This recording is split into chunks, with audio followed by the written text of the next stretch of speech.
함께 기도하시겠습니다. 우리의 영혼을 사랑하시는 거룩하신 하나님, 한 주간 우리 모두에게 소중한 기회를 주시고 말씀 앞으로 이끌어 주신 것 알고 주님께 감사와 찬양을 드립니다. 이 시간도 하나님 앞에 그리스도 예수 안에서 함께 모였습니다. 세상 끝날까지 우리와 함께 하시겠다는 그 약속의 말씀을 이 시간 붙잡고 의지합니다. 친히 성령께서 주관하시며 우리 각 사람 진리의 빛으로 비춰주시며 사망에서 생명으로 이끌어 주시기를 주님께 간구합니다. 구원의 날, 주께서 기회를 주신 이 모든 날에 우리의 마음을 열고 적극적으로 믿음으로 반응할 수 있도록 강권하시며 이끌어 주시기를 주님께 간구합니다. 하늘로부터 비를 내리셔서 씨앗이 싹이 되고 또 자랄 수 있도록 은혜를 주시는 것처럼 주께서 친히 은혜와 능력을 부어주시고 하나님의 영광을 나타내 주시옵소서. 우리 모두를 긍휼히 여기고 주의 은혜의 손길로 붙잡아 주시기를 주님께 간구합니다. 주께 의지합니다. 고마우신 우리 구주 예수님 이름으로 기도합니다. 아멘.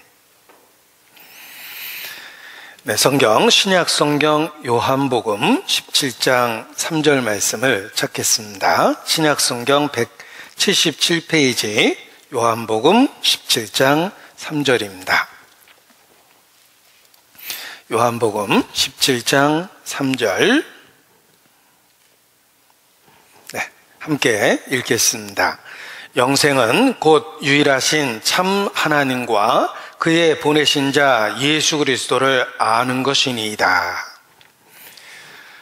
몸이 1000양이면 눈이 900양이다 라는 표현이 있습니다. 그것은 우리 몸은 다 중요하지만 특별히 눈이 더욱 중요하다는 것을 표현한 것입니다. 이와 같이 성경 말씀은 다 중요하지만 그 중에 더욱 중요한 말씀이 있습니다. 바로 복음이라고 일컬어지는 말씀입니다. 주님은 성경 전체를 스토리텔링, 이야기 형식으로 기록하셨습니다.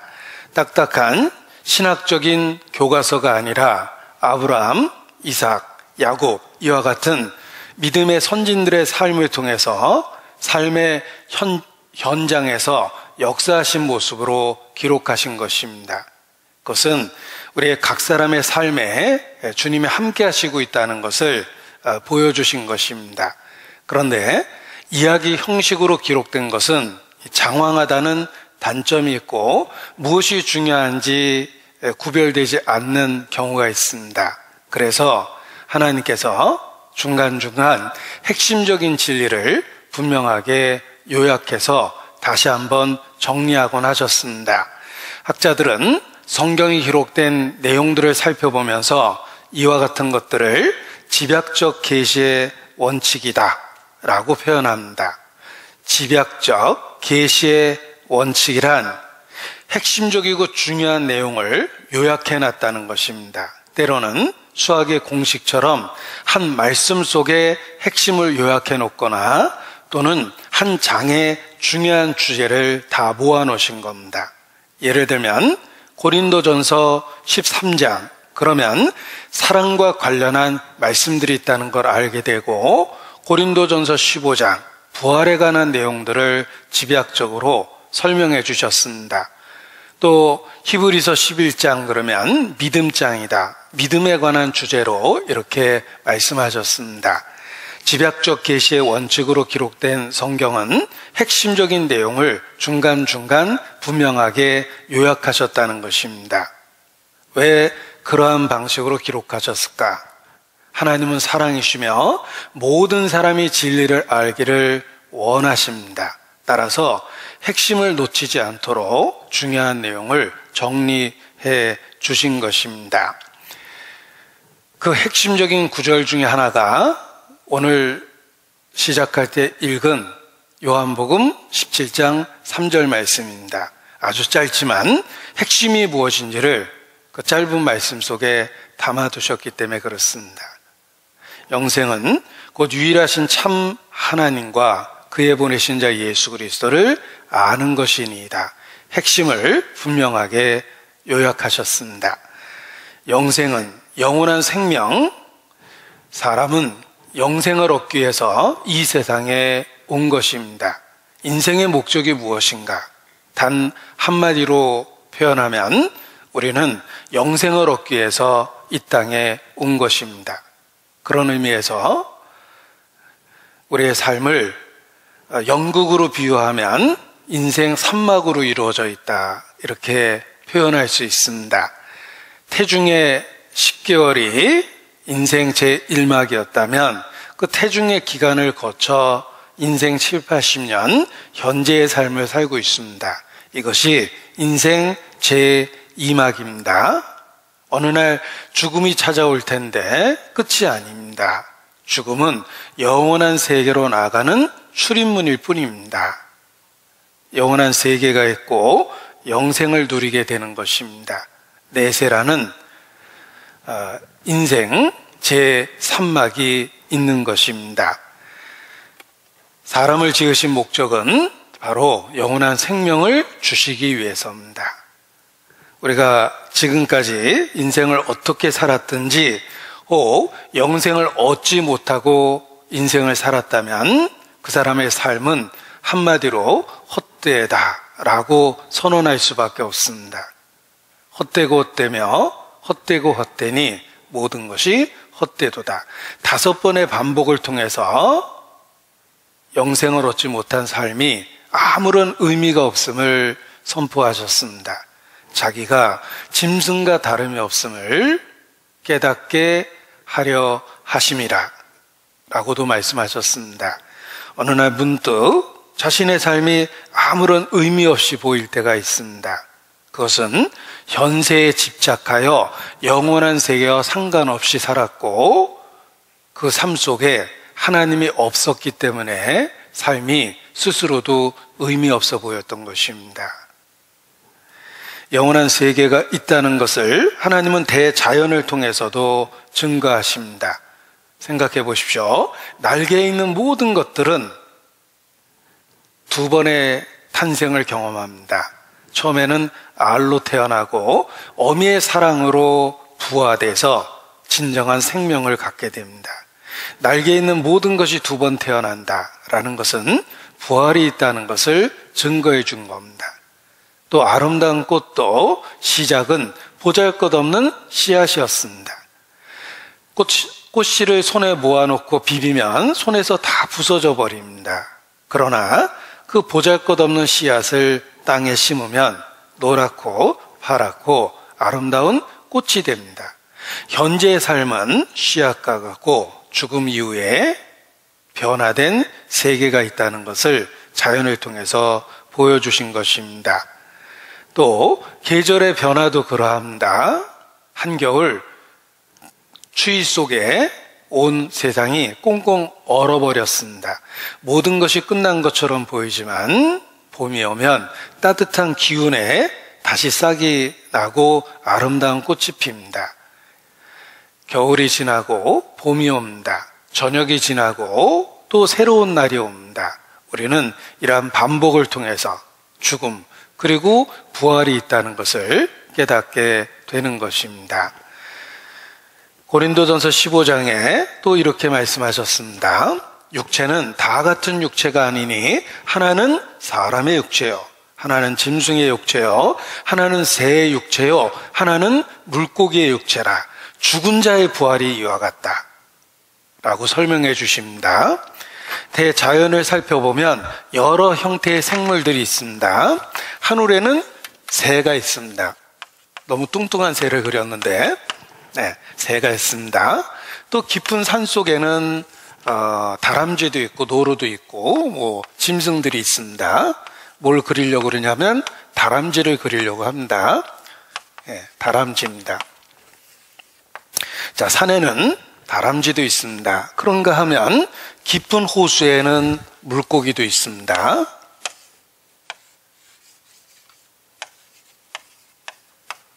물고기도 있습니다. 자, 새의 육체가 있고 짐승의 육체가 있고 물고기의 육체가 있으니 죽은 자의 부활이 이와 같다. 생각해 보십시오. 산속에 있는 다람쥐가 이해하지 못하는 물속의 세상이 있습니다.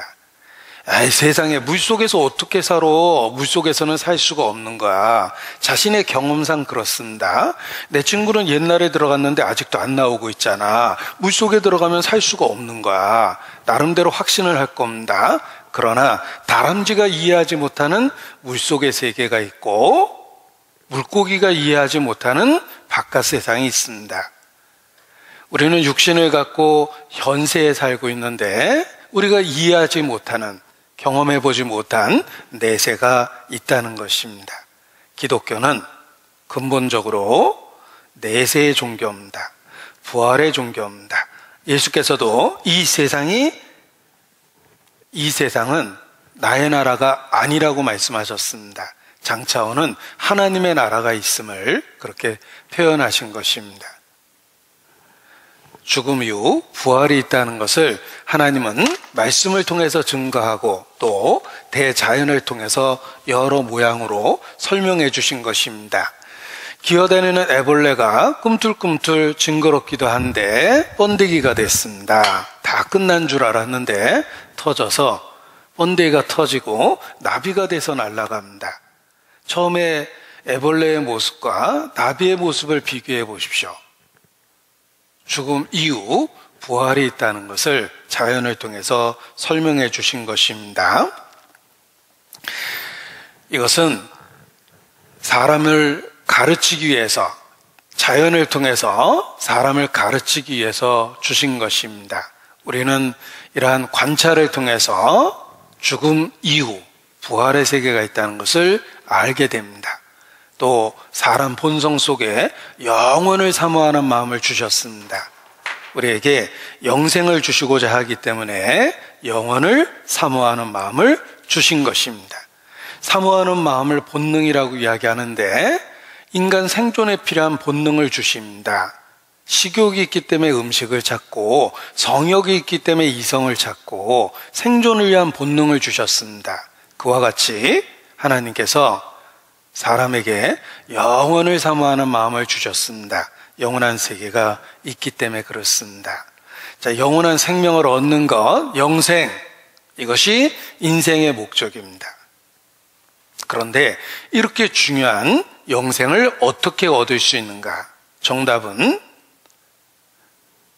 요한복음 17장 3절에 분명하게 선언되어 있습니다. 영생은 아는 것이니이다 라고 선언되어 있습니다. 올바로 알면 올바로 믿게 되고 올바로 믿으면 영생을 얻습니다. 영생은 아는 것입니다. 자, 반대말을 만들어 보십시오. 영생의 반대말은 멸망. 아는 것의 반대말은 모르는 것.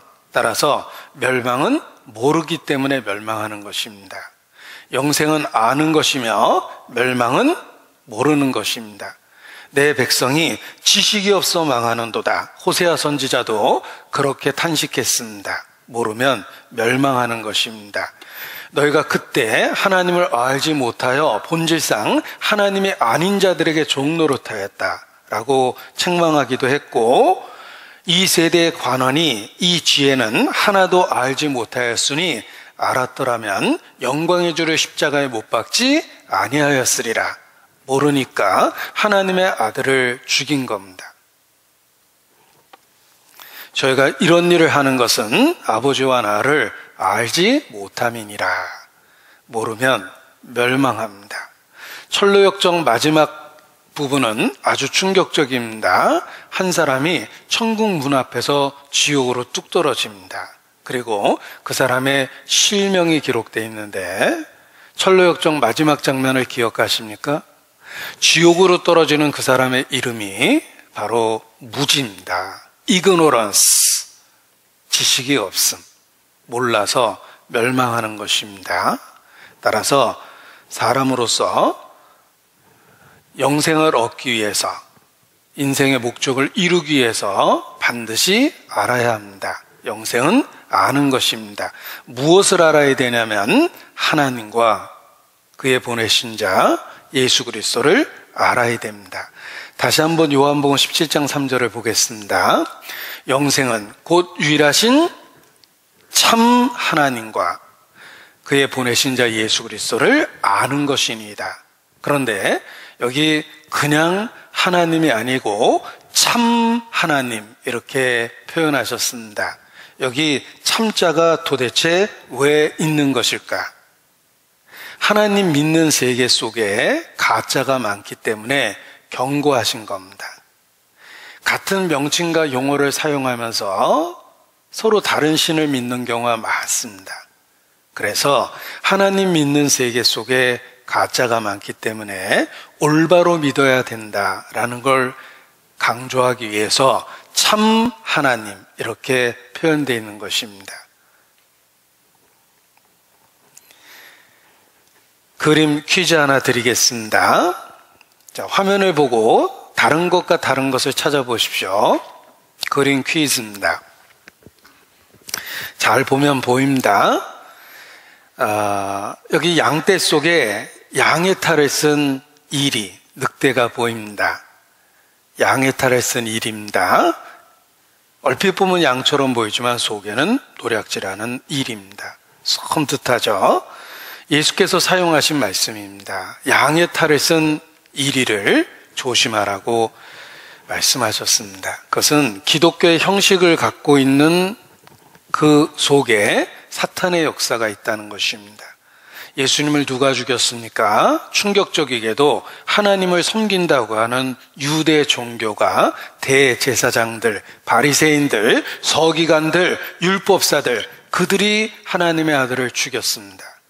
역사 속에서 기독교 순교자가 6천만 명이라는 놀라운 기록이 있는데 도대체 누가 그리스도인을 죽인 것일까? 더 충격적인 것은 기독교인이 기독교인을 죽였다는 것입니다. 이교도가 그리스도인을 핍박한 경우는 역사 속에 몇 번 되지 않습니다. 대부분 소위 믿는다고 하는 사람들끼리 서로 이단 시비를 벌이고 마귀 사냥을 벌이고 교파 싸움을 벌이다가 서로를 죽이게 된 겁니다. 그래서 종교는 끔찍한 흑 역사를 갖고 있습니다.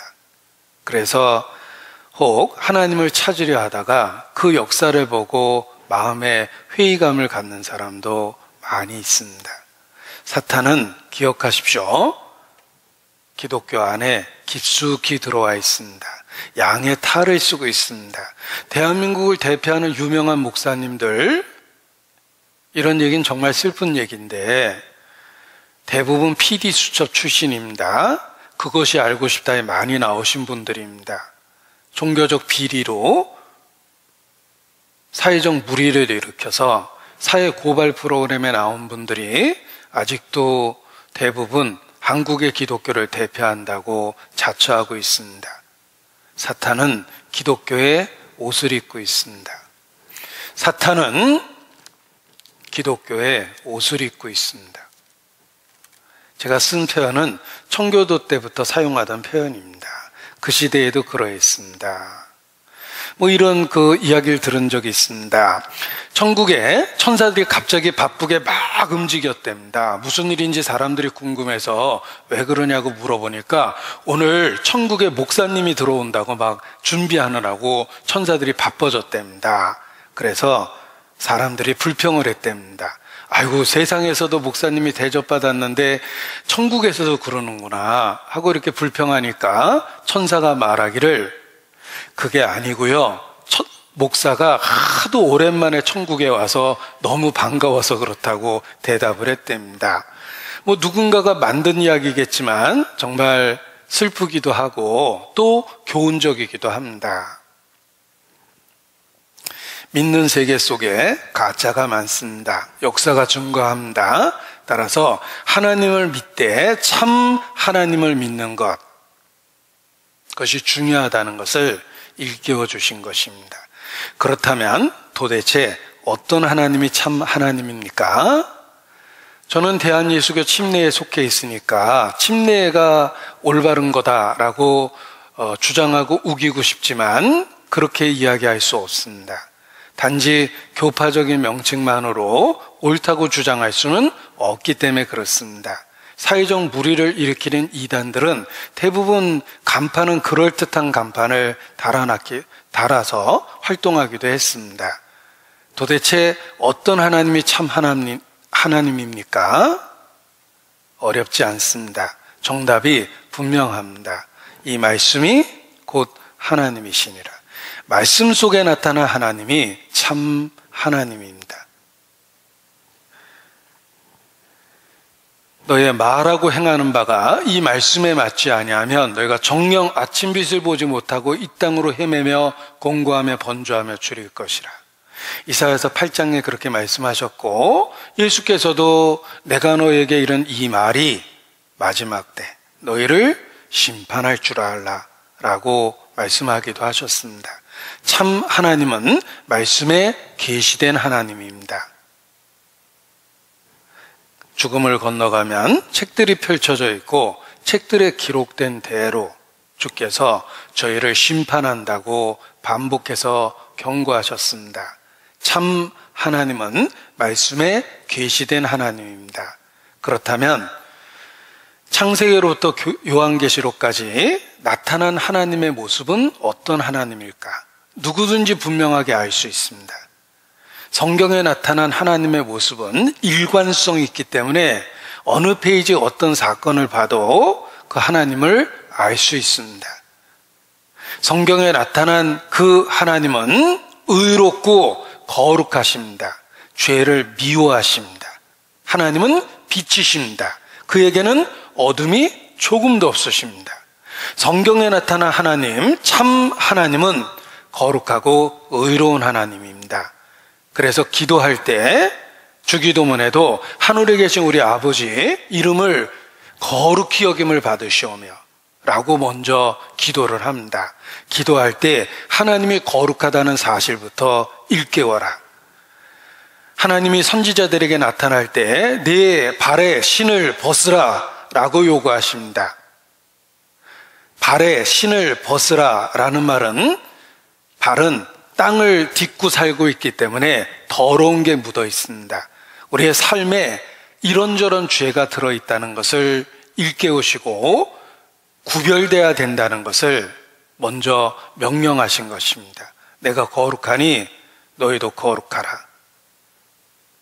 누구든지 하나님과 사귐이 있다 하고 어두운 가운데 행하면 거짓말하고 그 속에 진리가 있지 아니하거니와 라고 말씀하십니다. 참 하나님은 의롭고 거룩한 하나님이며 죄를 미워하는 하나님입니다. 이 하나님이 자신의 성품을 율법으로 계시하셨습니다.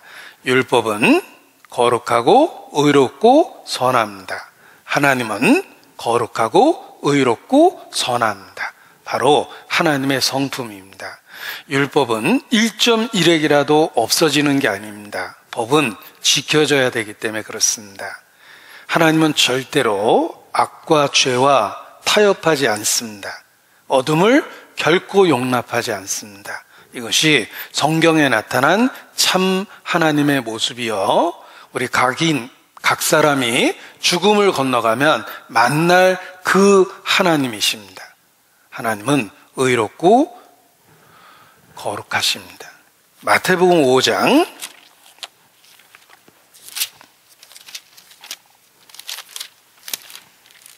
17절 보십시오.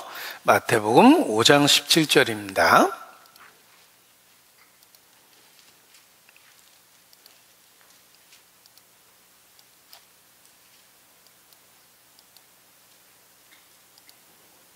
마태복음 5장 17절, 내가 율법이나 선지자나 폐하러 온 줄로 생각지 말라. 폐하러 온 것이 아니요 완전케 하려 함이로라. 진실로 너에게 이르노니 천지가 없어지기 전에는 율법의 1.1핵이라도 반드시 없어지지 아니하고 다 이루리라.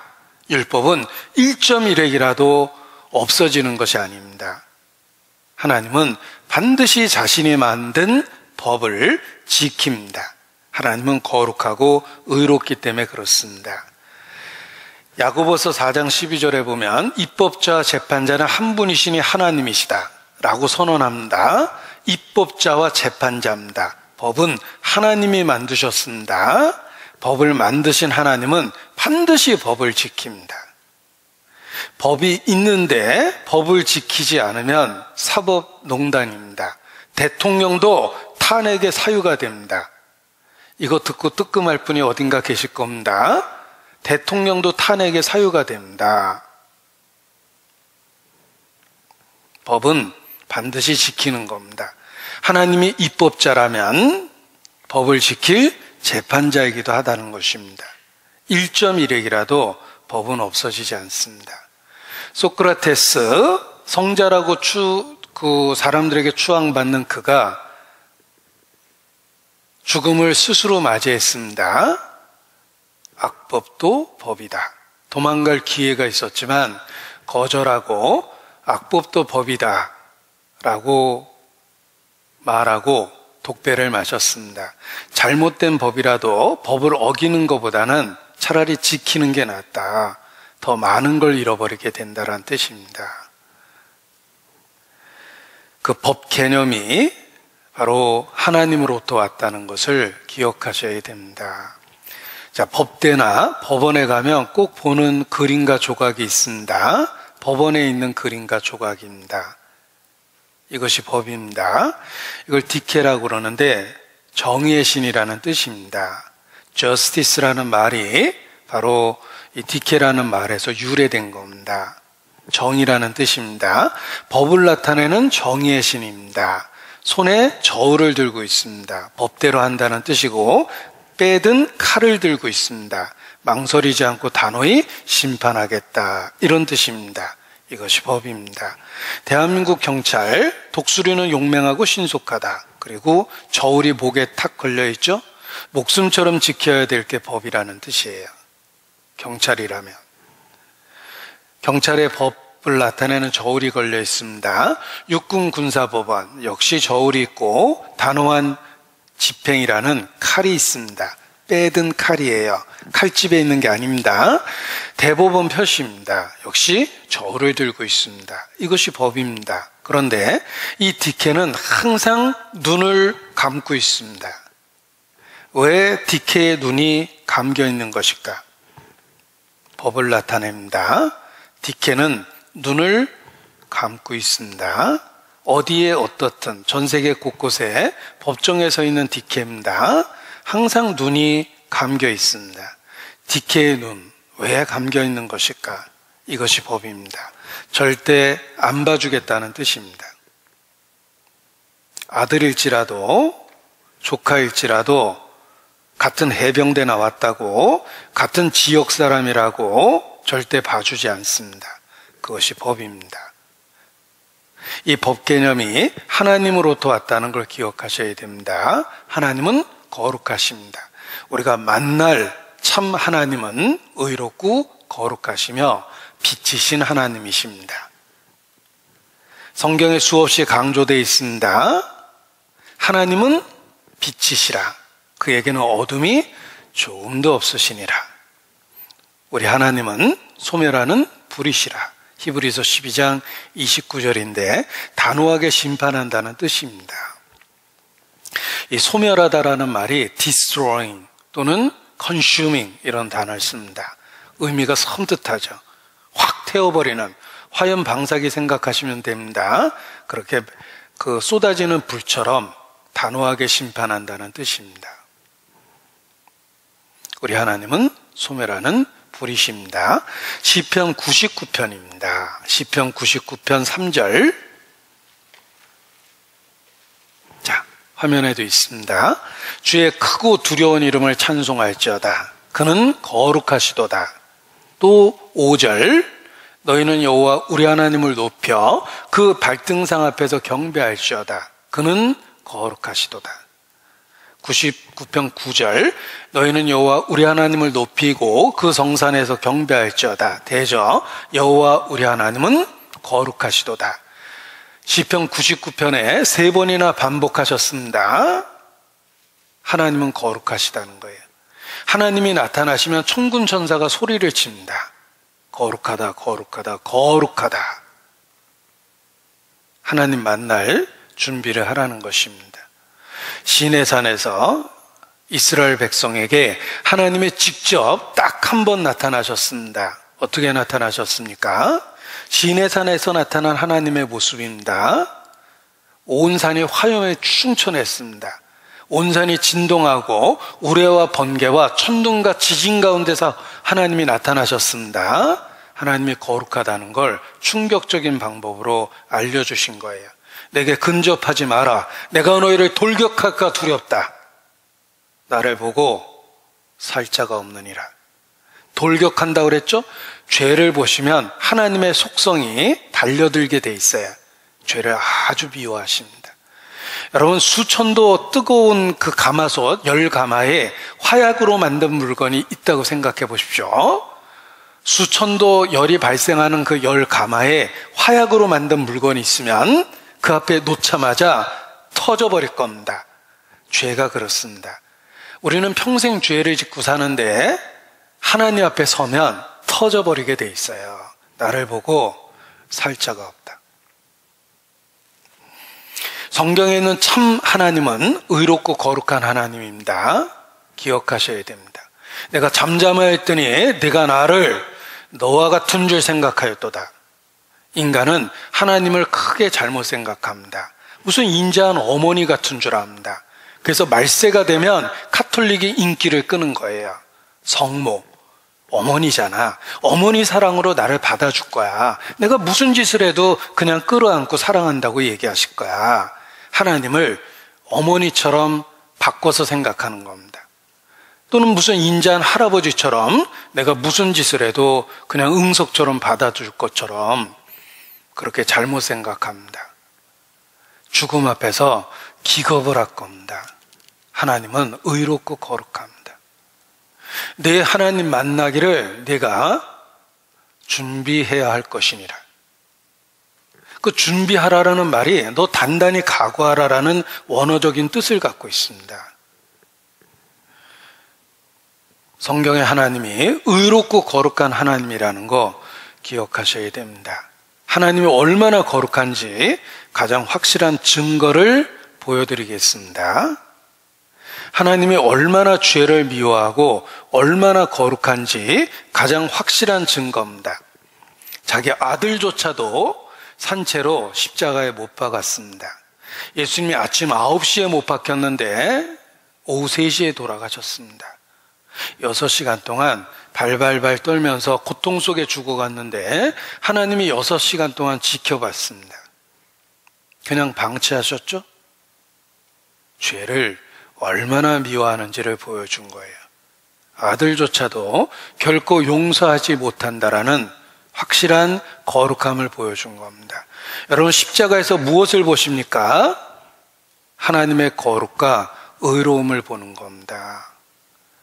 아들조차도 못 박을 만큼 죄를 미워하십니다. 좀 끔찍한 이야기지만 제가 강아지 한 마리를 여기 갔다가 산채로 못 박았습니다. 강당에 들어오는데 신음소리가 나고 애처롭습니다. 벌써 몇 시간째 떨면서 죽어가고 있습니다. 피비린내가 진동합니다. 바닥에 피가 흥건합니다. 여기다 강아지 한 마리 못 박아놨다고 생각해 보십시오. 얼마나 끔찍합니까? 그런데 하나님의 아들이 벌거벗겨서 6시간 동안 처참하게 발발 떨면서 죽어갔습니다. 하나님이 그거 지켜만 보고만 계셨습니다. 죄를 단호하게 심판하신다는 걸 확실히 보여주신 거예요. 하나님이 얼마나 의롭고 거룩한지 십자가에 분명하게 나타나 있습니다. 다시 한번 십자가를 보여드리겠습니다. 자, 제가 어제는 이 십자가를 보여드리면서 하나님이 우리를 얼마나 사랑하시는지, 우리를 대신하여 죽기까지 우리를 사랑하신다라고 말씀을 드렸는데 오늘은 말이 바뀌었습니다. 똑같은 십자가를 보여드리면서 하나님이 죄를 얼마나 미워하시는지, 얼마나 거룩하고 의로운지를 말하고 있습니다. 왜 말이 바뀌었습니까? 십자가는 이중의 진리를 한 번에 성취한 것입니다. 참 하나님은 말씀 속에 계시된 하나님입니다. 이 말씀이 곧 하나님이십니다.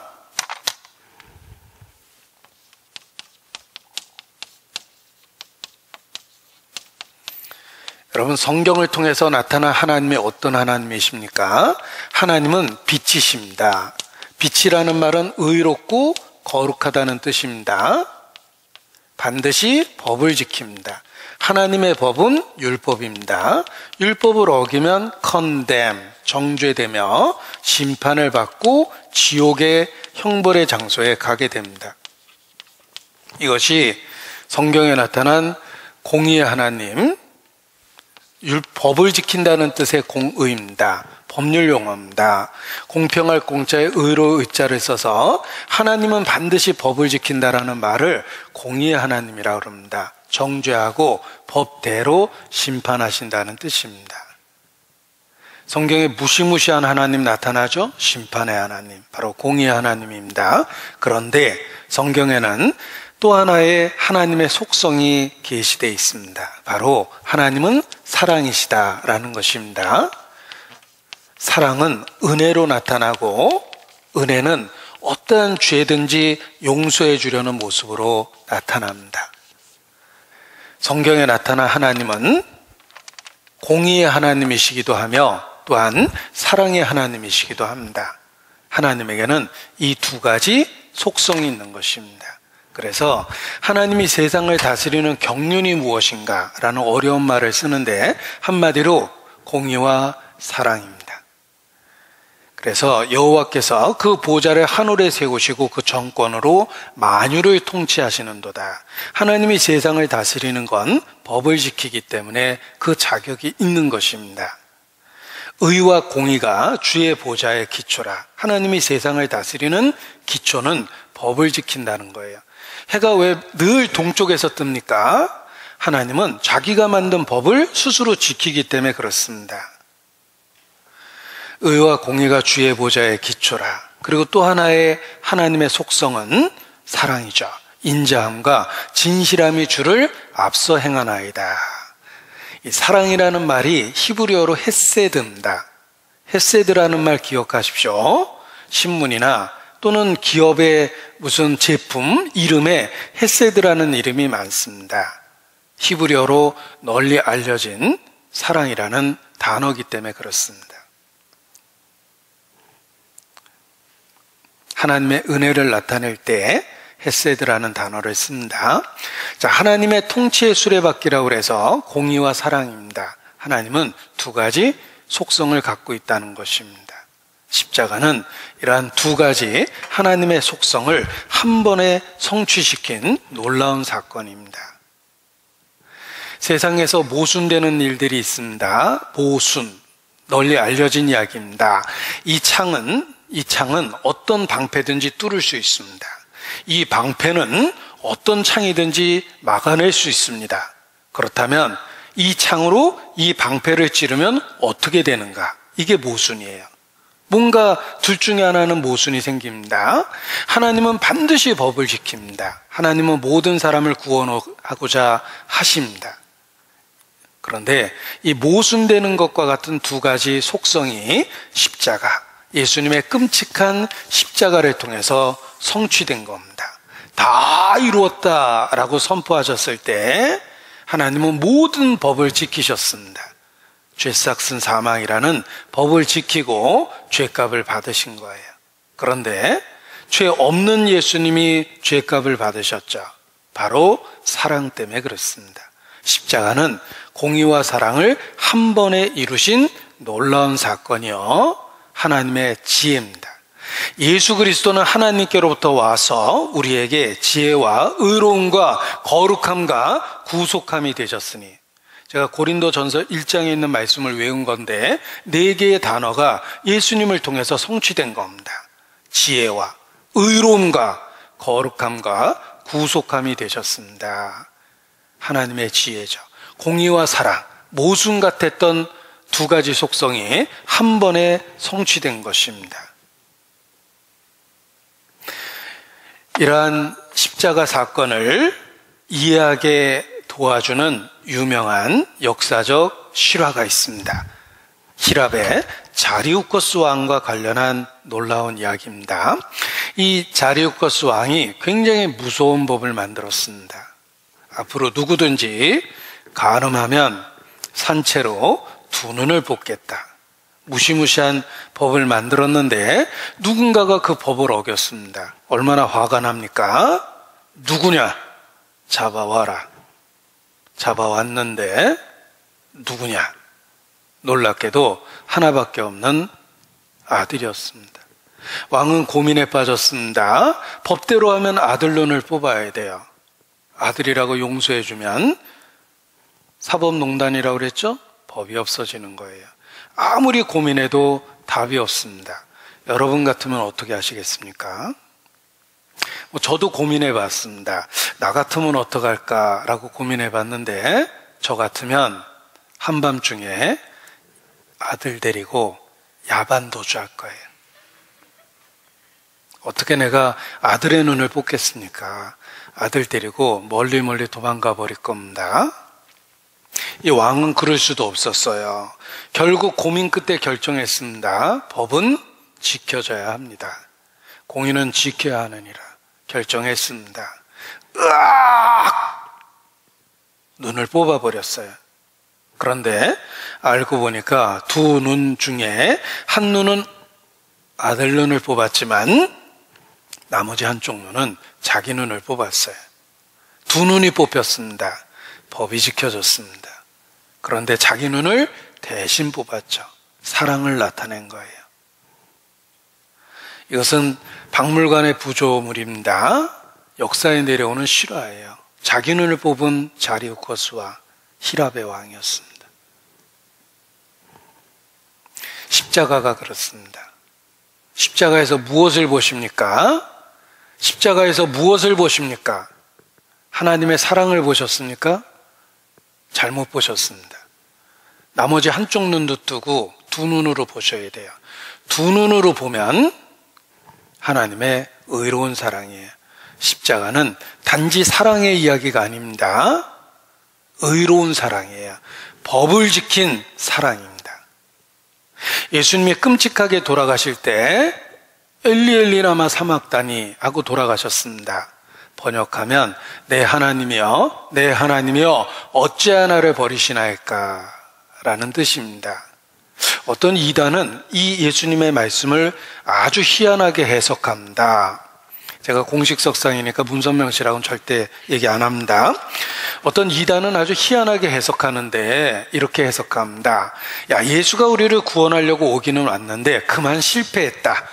그래서 죽을 때 어찌하여 나를 버리시나이까 하고 원망 섞인 말로 죽음을 맞이하지 않았는가. 실패했기 때문에 이 시대에 내가 피가름으로 다시 해보려고 왔다. 그것이 나다. 뭐 이렇게 얘기하는 게 그런 교리입니다. 여러분 정말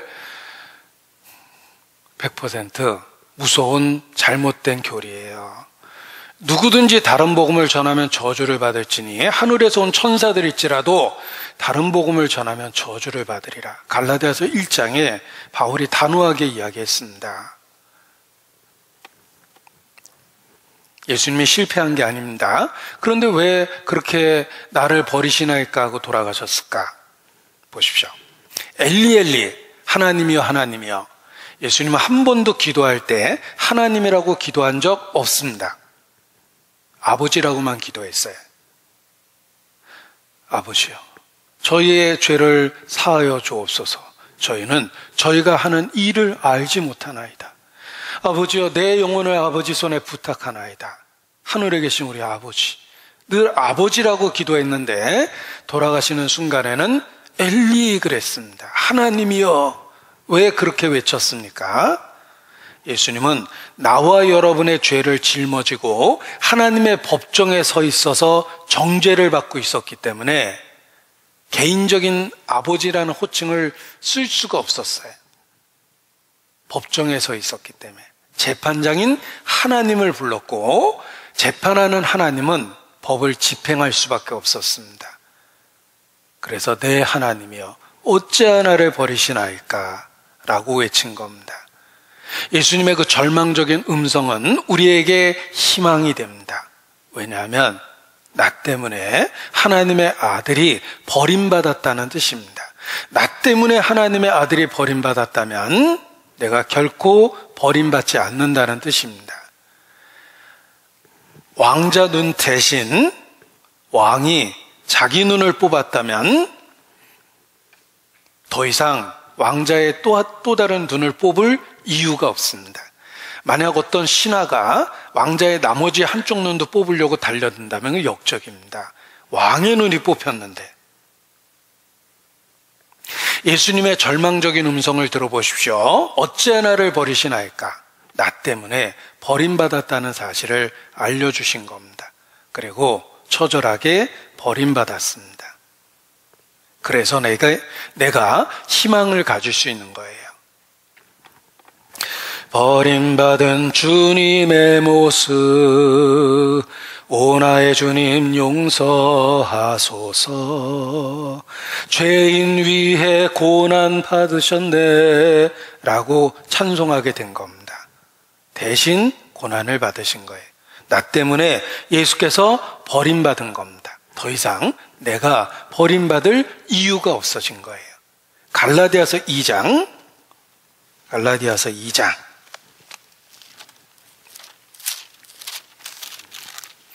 21절입니다. 갈라디아서 2장 21절.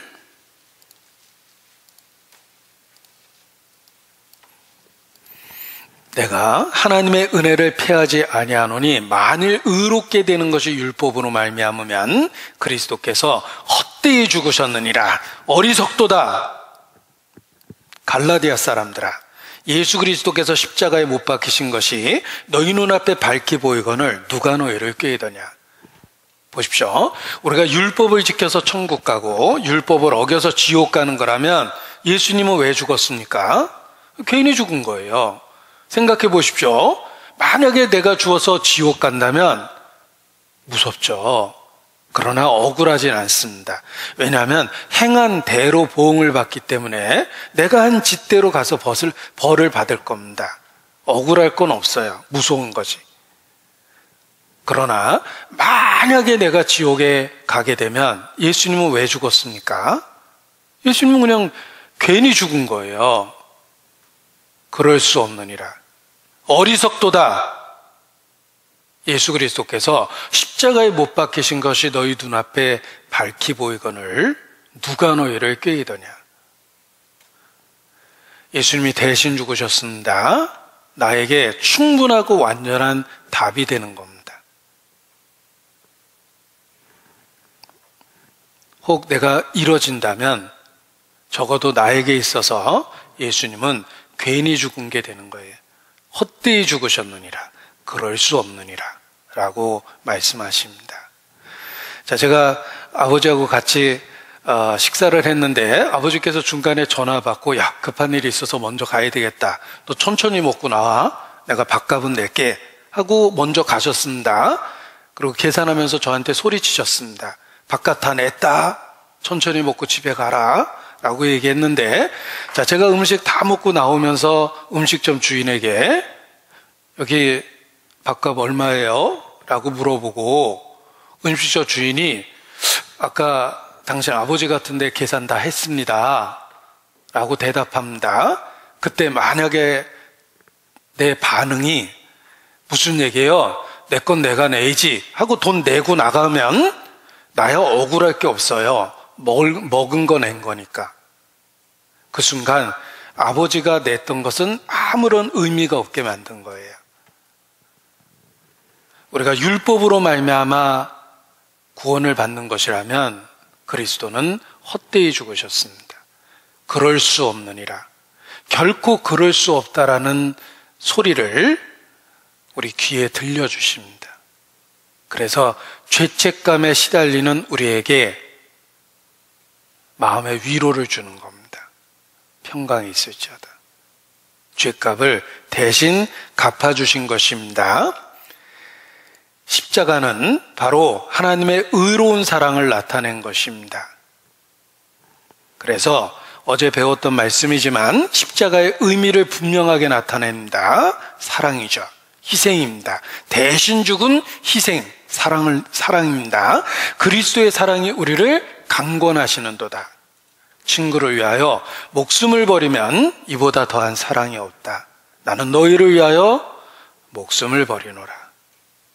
사랑을 확실하게 증거하신 겁니다. 그리스도의 사랑이 우리를 강권하시는도다.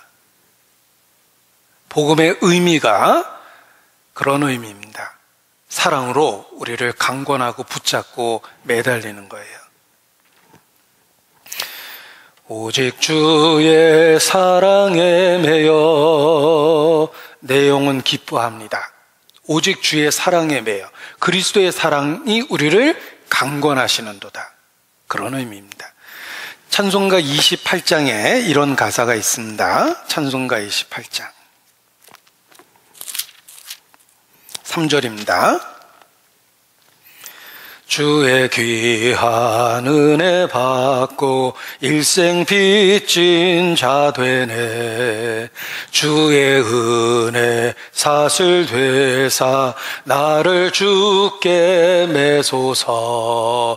주의 은혜 사슬 되사, 끊어지지 않는 끈으로 우리를 확 묶으신 거예요.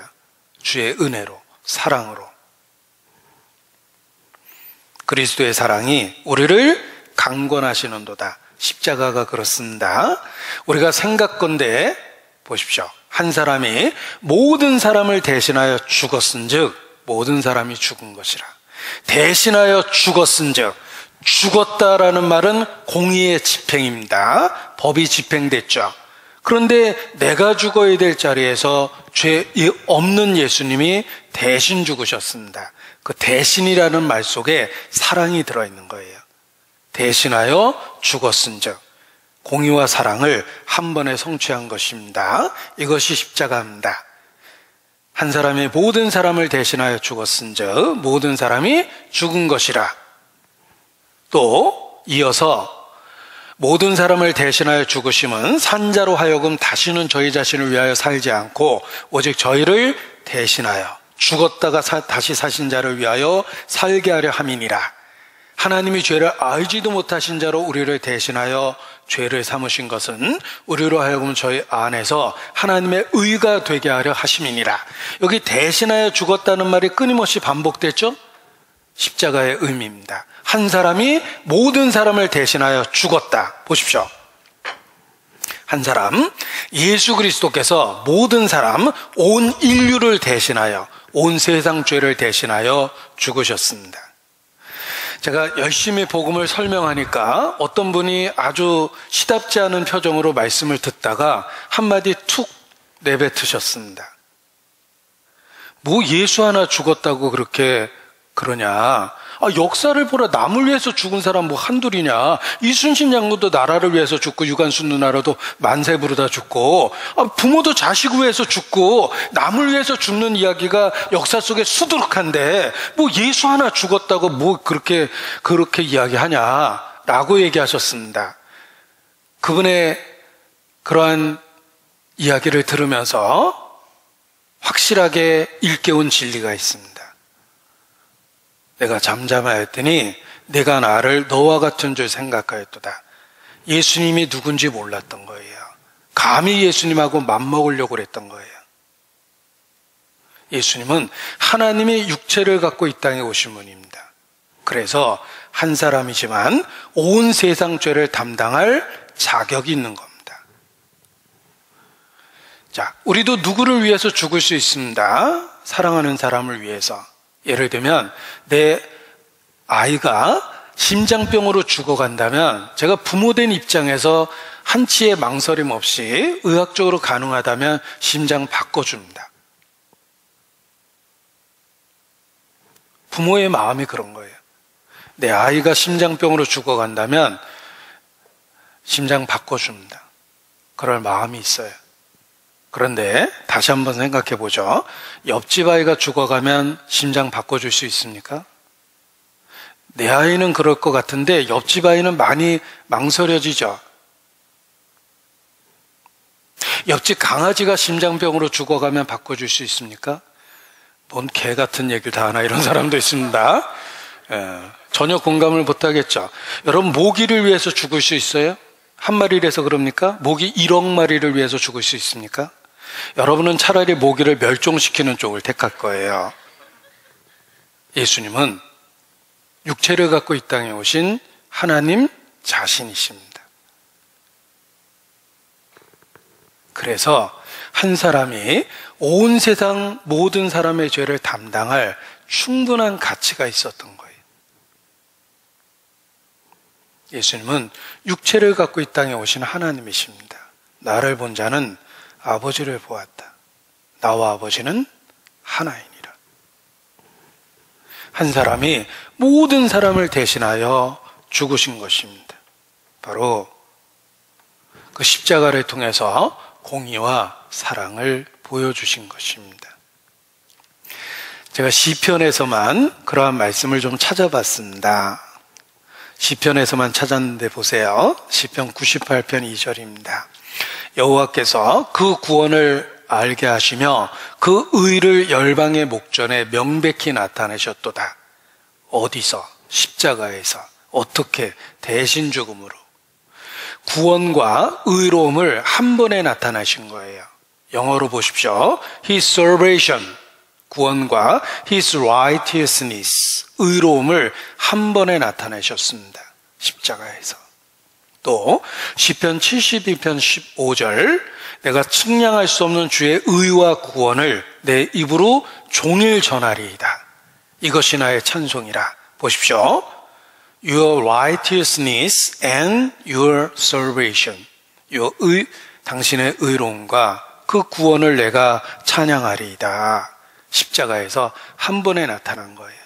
또 내가 인자와 공의를 찬송하겠나이다. 여호와여, 내가 주께 찬양하리이다. 인자와 공의. 인자는 사랑에 대한 시적 언어라고 그랬죠? 사랑과 공의를 한 번에 보여주신 겁니다. 여호와께서는 그 모든 행위에 의로우시며 그 모든 행사에 은혜로우시도다. 의로우시며 은혜로우십니다. 모든 예외가 없다는 거예요.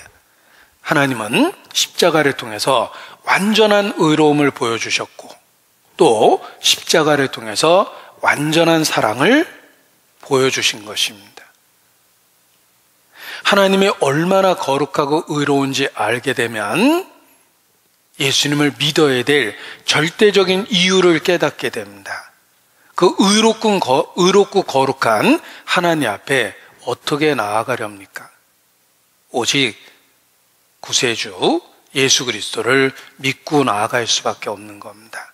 참 하나님, 의롭고 거룩한 하나님을 안다면 그의 보내신 자 예수 그리스도를 믿을 수밖에 없습니다. 그래서 믿게 된 겁니다. 믿을 수밖에 없기 때문에. 호세아서 2장에 보면 이와 같은 말씀이 있습니다. 호세아서 2장 16절입니다. 다니엘서 다음에 호세아서 있습니다. 그럼 다니엘서는 어디 있을까? 당연히 호세아서 앞에 있죠. 네, 성경이 쉽습니다. 네, 호세아서 2장 1259페이지 호세아서 2장 16절에 이렇게 말씀하십니다. 호세아서 2장 16절. 참으로 충격적인 말인데 하나님이 우리의 남편이 되신답니다. 어떨 땐 아버지라고 그러고 또 어떨 땐 남편이라고 그러죠. 바로 사랑의 관계를 나타낸 것입니다. 여호와께서 이르시되 그날에 내가 나를 내 husband, 남편이라 일컫고 다시는 내 바알이라 일컫지 아니하리라. 하나님이 우리의 남편이 되신답니다. 그리고 19절에 보면 우리에게 프로포즈 하십니다. 프로포즈 받아보셨습니까? 19절에 이렇게 하나님이 우리에게 프로포즈 하십니다. 내가 내게 장가들어 영원히 살되 의와 공변됨과 은총과 긍휼력임으로 내게 장가들며 진실함으로 내게 장가들리니 내가 여호와를 알리라. 장가든다고 3번이나 말씀하셨죠? 그런데 5가지 예물을 준비하셨습니다. 하나님께서 우리를 위해서 예비한 예물이 있습니다. 5가지 예물이 있습니다. 5가지 예물이 무엇입니까? 이 말씀을 다시 보십시오. 하나님이 우리를 위해서 준비한 5가지 예물이 보입니다. 의와 공변과 은총과 긍휼이 여김과, 그리고 5번째는 진실함입니다. 진실함으로 내게 장가들리라. 우리에게 장가들기 위해서 준비한 것이 5가지입니다. 의와 공변과 은총과 긍휼이 여김과 진실함으로 내게 장가들리라. 여러분, 이 5개의 단어는 십자가를 통해서 조화롭게 하나가 됩니다. 십자가에서 무엇을 보십니까? 여기 십자가가 있습니다. 의와 하나님이 얼마나 의로운지 보여주셨죠. 공변, 죄에 대한 보응, 아들조차도 죽음을 맞이했어요. 그런데 내가 죽어야 될 자리에서 대신 죽으셨습니다. 은총, 우리를 불쌍히 여기신 거예요. 하늘과 땅을 이어주는 유일한 기도는 단 3마디다. 주여, 우리를 불쌍히 여기소서. 하나님이 응답하시는 기도입니다. 긍휼입니다. 진실함을 보여준 거예요. 여러분, 십자가에는 이 5개의 진리가 들어있습니다. 의와 공변과 은총과 긍휼이 여김과 진실함, 내게 장가들리라 라고 말씀하십니다. 우리는 십자가에서 이 5개의 진리를 확인해 볼 수 있습니다. 그날에 내게 장가들리라. 사람이 어떻게 구원을 얻을 수 있습니까? 라는 질문에 역사 속에서 꼭 찾아주는 성경 구절이 있습니다. 어떻게 구원을 받습니까? 라는 질문에 꼭 찾아주는 성경 구절은 로마서 10장 9절 10절입니다. 찾겠습니다.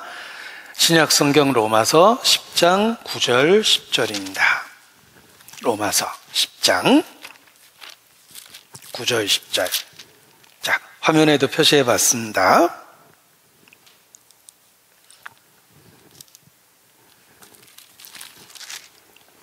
같이 읽죠. 내가 만일 내 입으로 예수를 주로 시인하며 또 하나님께서 그를 죽은 자 가운데 살리신 것을 내 마음에 믿으면 구원을 얻으리니. 10절입니다. 또 같이 읽습니다. 사람이 마음으로 믿어 의에 이르고 입으로 시인하여 구원에 이르느니라. 사람이 어떻게 구원을 받습니까? 마음으로 믿고 입으로 시인하십시오. 사람이 마음으로 믿어 의에 이르고 입으로 시인하여 구원에 이르게 됩니다. 이 구절이 답이 됩니다. 자, 이 구절을 이해할 수 있는 제일 좋은 상황은 결혼식입니다. 자, 오늘도 결혼식이 교회당에서 있었는데 이 결혼식의 2 주인공은 신랑과 신부입니다. 여기 신랑을 한번 그려보겠습니다.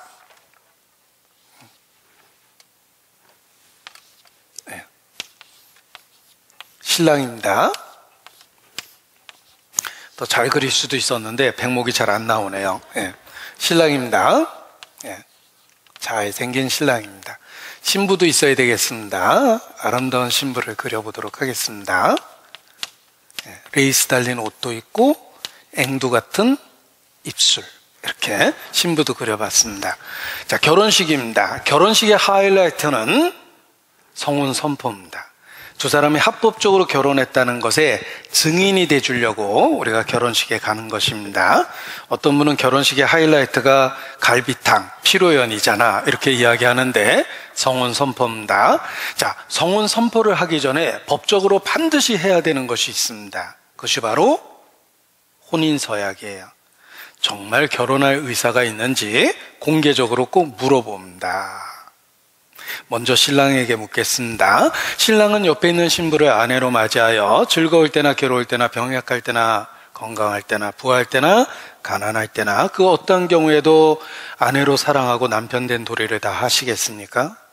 네, 신랑이 대답했습니다. 이제 신부에게 묻겠습니다. 신부는 옆에 있는 신랑을 평생의 남편으로 맞이하고 건강할 때나 병약할 때나 부할 때나 가난할 때나 즐거울 때나 괴로울 때에도 그 어떤 경우에도 그를 사랑하고 도와주며 아내 된 도리를 다 하시겠습니까? 아니요. 멀뚱멀뚱? 아니요. 그러면 이거 어떡하죠? 그러면 그냥 남남이 되는 거예요. 신랑은 엄청나게 상처받을 겁니다. 그리고 그냥 남남이 되는 거예요.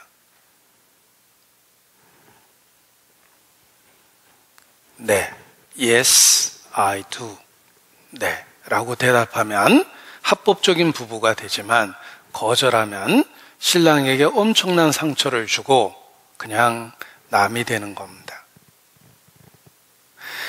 성경에 하나님은 신랑에 비유되어 있습니다. 교회는 신부에 비유되어 있죠. 그래서 남자는 하나님의 형상과 영광이고 여자는 남자의 영광을 위해서 만들었다라고 이야기합니다. 우리는 역할극을 하고 있는 거예요. 내가 태어나 보니까 뭐 남자다 여자다가 하나님에 의해서 결정된 겁니다. 우리는 하나님이 주신 그 역할을 잘 감당하면서 하나님과 사람의 관계를 이해하게 되는 것입니다. 신랑을 하나님을 나타내고 신부는 교회를 나타냅니다. 하나님은 세상을 이처럼 사랑하사 독생자를 주셨습니다. 그런 사랑의 고백을 들어보신 적이 있습니까? 자기 전부를 내어준 거예요. 하나님이 세상을 이처럼 사랑하사 독생자를 주셨으니 십자가는 가장 확실한 사랑의 고백입니다. 하나님의 사랑이 이렇게 나타난 바 되었으니 하나님이 자기 아들을 세상을 위하여 내어주셨다는 것입니다. 우리가 해야 될 일이 있습니다. 그 사랑에 대한 응답을 해야 돼요. 반응을 해야 돼요. 그것이 바로 믿음입니다. 마음으로 믿어 의에 이르고 입으로 시인하여 구원에 이르느니라 라고 말씀하십니다. 하나님은 세상을 이처럼 사랑하사 독생자를 주셨고 내가 해야 될 일이 있습니다. 만문 다 열어놓고 내 구주를 영접하라. 그것이 내가 하나님 사랑에 마땅히 해야 될 반응입니다. 여기 그 유명한 요한복음 3장 16절을 보여드리겠습니다. 하나님이 세상을 이처럼 사랑하사 독생자를 주셨으니 이는 저를 믿는 자마다 멸망치 않고 영생을 얻게 하려 하심이니라. 집약적 계시의 원칙, 한 구절에 답이 다 들어있죠. 수학의 공식처럼. 자, 앞부분만 보십시오. 빨갛게 표시했습니다. 하나님이 세상을 이처럼 사랑하사 독생자를 주셨습니다. 그렇다고 졸고 있는 여러분이 저절로 구원을 받는 건 결코 아닙니다. 그 다음 구절이 있죠. 반드시 우리 각 사람이 그 진리 앞에 반응을 해야 됩니다. 이는 저를 믿는 자마다 멸망치 않고 영생을 얻게 하려 하심이니라. 하나님은 독생자를 주셨습니다. 이제 그 진리 앞에 내가 해야 될 반응이 있습니다. 그게 믿음이에요.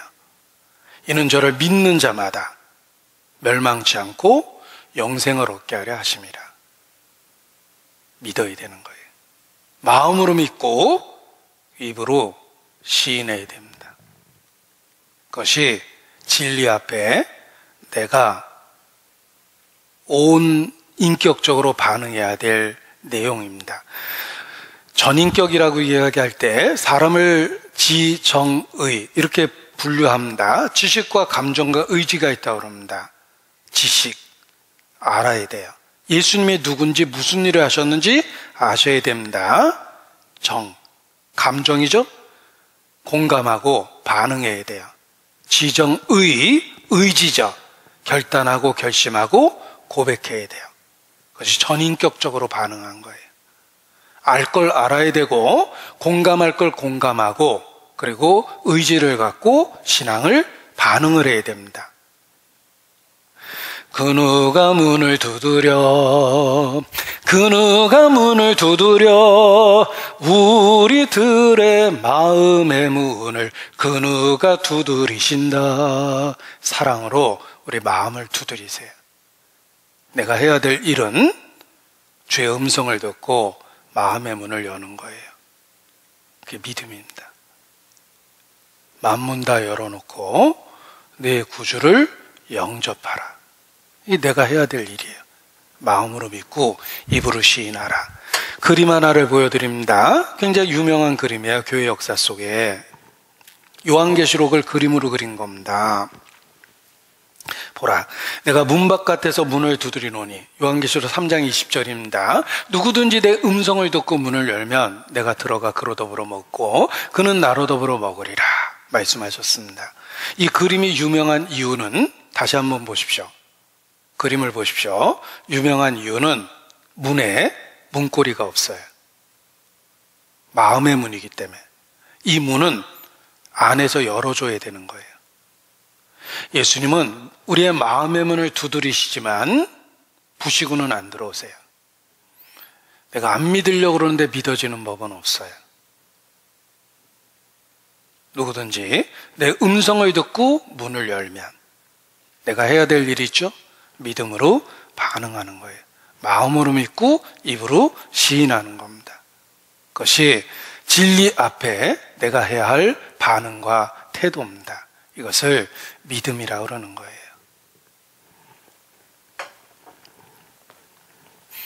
그래서 제가 이러한 말씀의 묵상을 통해서 예수님에 대한 믿음을 고백하는 것을 다시는 망설이지 않겠다고 굳게 결심을 했습니다. 그래서 부모님 앞에 가서도 제가 구원받았다, 예수님을 믿게 됐다라고 분명하게 고백을 했고, 그리고 기회가 있을 때마다 신앙을 고백하는 걸 결코 망설이지 않게 됐습니다. 그것이 내가 마땅히 하나님 앞에 해야 될 반응과 태도이기 때문에 그렇습니다. 자, 저는 26살에 첫 직장에 출근을 했습니다. 취직이 얼마나 어려운지 그때 취업 전선에서 뼈저리게 깨달았어요. 잘 못 믿어지시겠지만 제가 공부를 좀 했어요, 열심히. 그런데 그 성적과 상관없이 취업이 잘 안 됐습니다. 성적 증명서 잔뜩 끊어놓은 게 오랫동안 있었어요. 굉장히 한 번에 많은 분량을 끊어놓은 겁니다. 이력서 쓰려고. 그러다가 어렵게 첫 직장에 출근했습니다. 그리고 함께 입사한 동료들이 생겼고, 첫 출근하는 날 신입사원 소개하는 시간이 있었습니다. 그래서 전 직원을 강당에다 모아놓고 신입사원들을 앞에 세워놓고 소개하는 시간이 있었습니다. 제 차례가 왔을 때 제가 이렇게 저를 소개했습니다. 저는 크리스찬입니다. 예수 믿는 사람입니다. 예수 믿는 분들과 더 가까이 사귀고 싶습니다. 반갑습니다. 무역과에 들어온 서도석입니다. 하고 인사했다가 그날 무역과에 환자 들어왔다고 온 회사에 소문이 났습니다. 무역부에 환자 들어왔다며. 그게 바로 저더라고요. 총무과 갔더니 사람들이 수근수근 대는데, 그러나 덕분에 제가 입사와 동시에 크리스찬이라는 사실을 거의 모든 직원이 알았습니다. 그래서 오히려 직장 생활하는데 큰 도움을 얻었어요. 예를 들면 제가 업무하다가 좀 거칠게 이렇게 화가 나서 욕설이 입에 나오면 다른 분이 욕할 때는 가만히 있다가 제가 전화로 욕설을 하면 다 쳐다봅니다. 서도석 씨까지 이러면 안 되지, 뭐 이러면서. 크리스찬이라며, 믿는다며, 막 이러니까 제가 입에서 욕이 쏙 들어갔어요. 그래서 오히려 내가 저 결혼한 사람입니다 라고 이야기해야지만 그 이성에 대한 유혹도 거절할 수 있는 것처럼 나는 크리스천입니다 라는 고백은 세상의 유혹으로부터 자기를 지킬 수 있는 방법이구나 라는 것도 알았습니다. 제가 그렇게 고백할 수 있었던 이유는 이 말씀에 대한 묵상 때문에 그랬어요. 마음으로 믿고 입으로 시인하라. 주님은 나 같은 사람을 받아주셨는데 내가 이 땅에서 주님을 인정하고 시인하는 것을 결코 망설이는 건 합당하지 않다예요. 마음으로 믿고 입으로 시인해야 됩니다. 하나님이 세상을 이처럼 사랑하사 독생자를 주셨고 내가 해야 될 반응은 믿음이에요. 믿음을 고백해야 됩니다. 자, 천국 가는 버스가 단 하나의 독자 노선입니다. 1324번 버스가 천국 가는 유일한 버스예요. 다른 버스 타면 큰일 납니다. 자, 1324번은 천국에 가는 버스입니다. 하나님이 세상을 이처럼 사랑하사 독생자를 주신 걸 믿어야지 다른 걸 믿으면 큰일 납니다. 요거 못 깨달은 분은 꼭 교회 오셔서 상담하셔야 됩니다. 천국 가는 유일한 버스예요. 생각해보니 저 어린 시절 주일학교 행진곡이었습니다. 아마 수천 번은 불렀을 거예요. 하나님이 세상을 이처럼 사랑하사 독생자를 주셨으니 누구든지 예수 믿으면 멸망하지 않고 영생을 얻으리로다. 요한복음 3장 16절 행진곡이었기 때문에 아마도 어린 시절 교회학교 시절에 수천 번은 불렀을 텐데 정말 진리는 멀리 있지 않았습니다. 늘 불렀던 그 노래 속에 답이 있었습니다. 충분하고 완전한 답이며 더 이상 흔들릴 이유가 없었어요. 예수께서 십자가의 죽으심으로 나를 완전하게 온전하게 구원하셨기 때문에 그렇습니다. 자, 이 요한복음 3장 16절을 현대식 멜로디로 불러드리겠습니다. 요즘에 유행하는 대중성 있는 멜로디로 불러드리겠습니다. 하나님이 세상을 이처럼 사랑하사 독생자를 주셨으니 누구든지 예수 믿으면 영생을 얻습니다. 마음으로 믿으세요. 입술로 고백하세요. 영생을 얻습니다. 누구든지 예수 믿으면 영생을 얻습니다. 요즘 멜로디가 더 마음에 와닿는 것 같습니다. 자, 우리가 해야 될 반응은 마음으로 믿고 입으로 시인하는 것. 이 찬송의 가사에 우리의 결단을 표현한 가사가 있습니다. 이런 찬송입니다. 내일 일은 난 몰라요. 하루하루 살아요. 불행이나 요행함도 내 뜻대로 못해요. 그 찬송에 우리 해야 될 마땅한 반응이 나옵니다. 내 마음은 정했어요. 변치 말게 하소서. 내 마음은 정했어요. 결단, 결신. 결단, 결신을 의미하고 우리는 연약하죠. 변치 말게 하소서.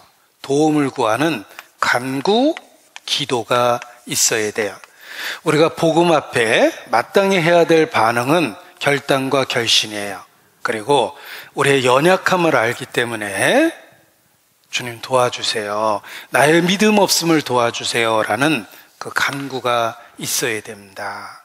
이것이 복음 앞에 마땅히 해야 될 나의 반응입니다.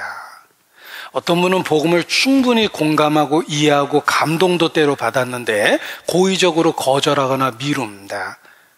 현재 자신의 삶에 지장이 생길까봐, 심지어는 뭐 아주 사소한 이유로 혹시 술 끊으라고 그러는 거 아니야? 뭐 이러면서 고의적으로 거절합니다. 경고합니다. 복음을 듣고 거절하면 마음이 그만큼 더 강팍해져서 두 번째 들었을 때 반응과 감각이 없어져요. 누군가가 사랑으로 나를 만나려고 며칠 밤을 달려왔습니다. 그리고 한밤중에 도착했는데 문을 두드립니다. 시간이 몇 시인데 지금 와요. 내일 아침에 다시 오세요 하고 안 열어주면 사랑에 대한 거절이에요. 그 사람은 며칠을 달려왔거든요. 버선발로 나가서 문을 열어야죠. 하물며 주님은 십자가를 지고 우리의 마음문 앞에까지 달려왔는데 내가 사소한 이유로 거절하면 진짜 버림받는 거예요.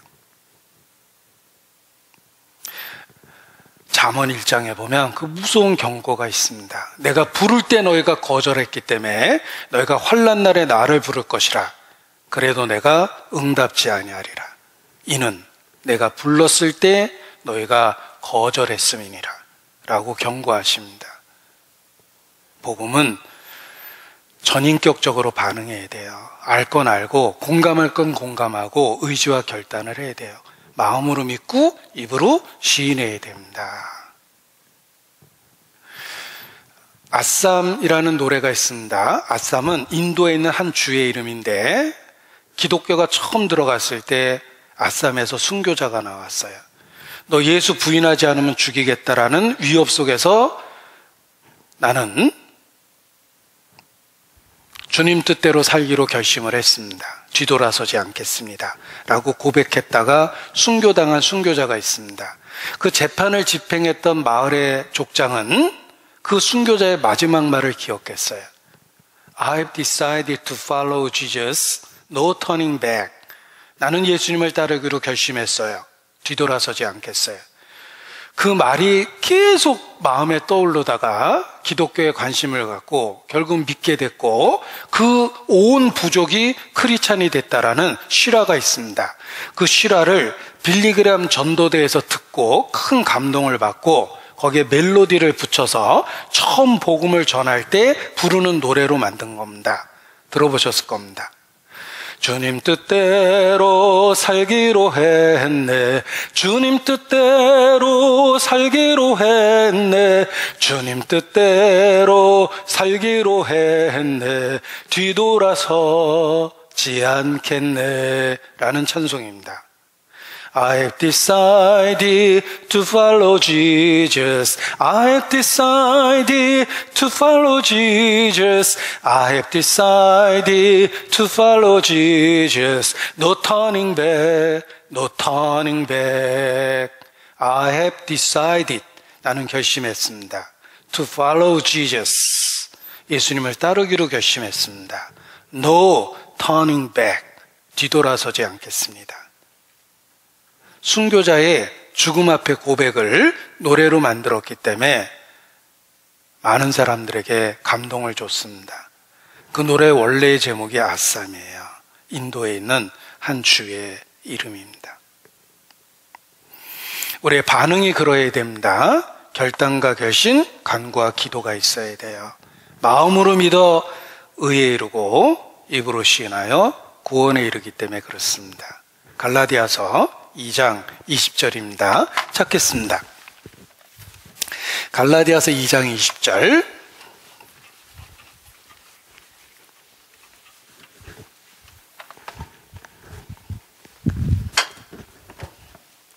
갈라디아서 2장 20절. 이걸 다시 옮겨 적어 봤는데, 자, 여기 내가라는 말이 참 반복적으로 많이 나옵니다.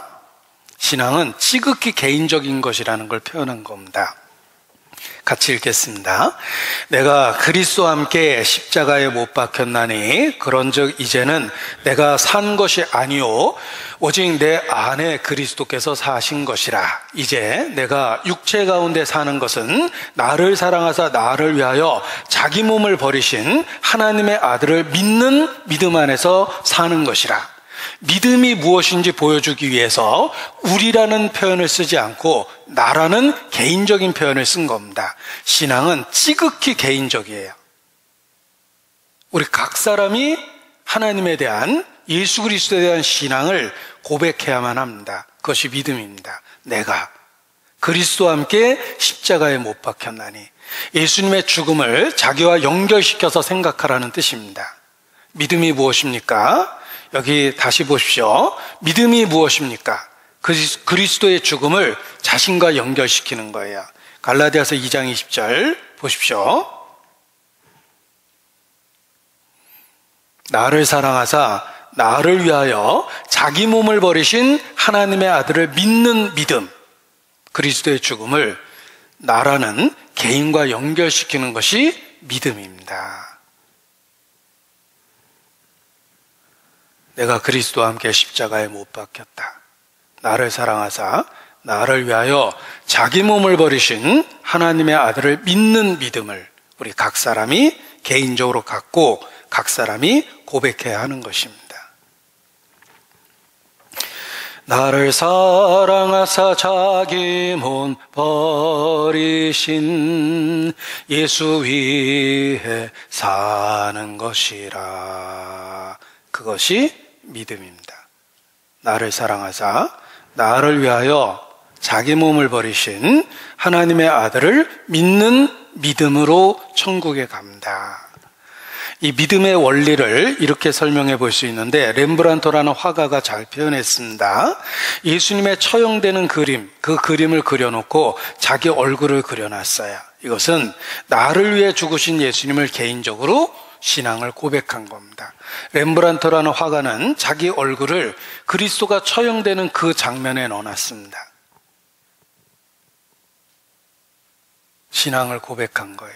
신앙은 1대1의 관계를 갖는 것입니다. 1대1, 하나님과 우리 자신을 개인적으로, 하나님과 개인적 관계에 서야 되는 거예요. 1대1입니다. 심판이 그렇습니다. 죽음을 건너가면 우리 각인이 각 사람의 행한 대로 심판을 받습니다. 각 사람이. 구원도 그렇습니다.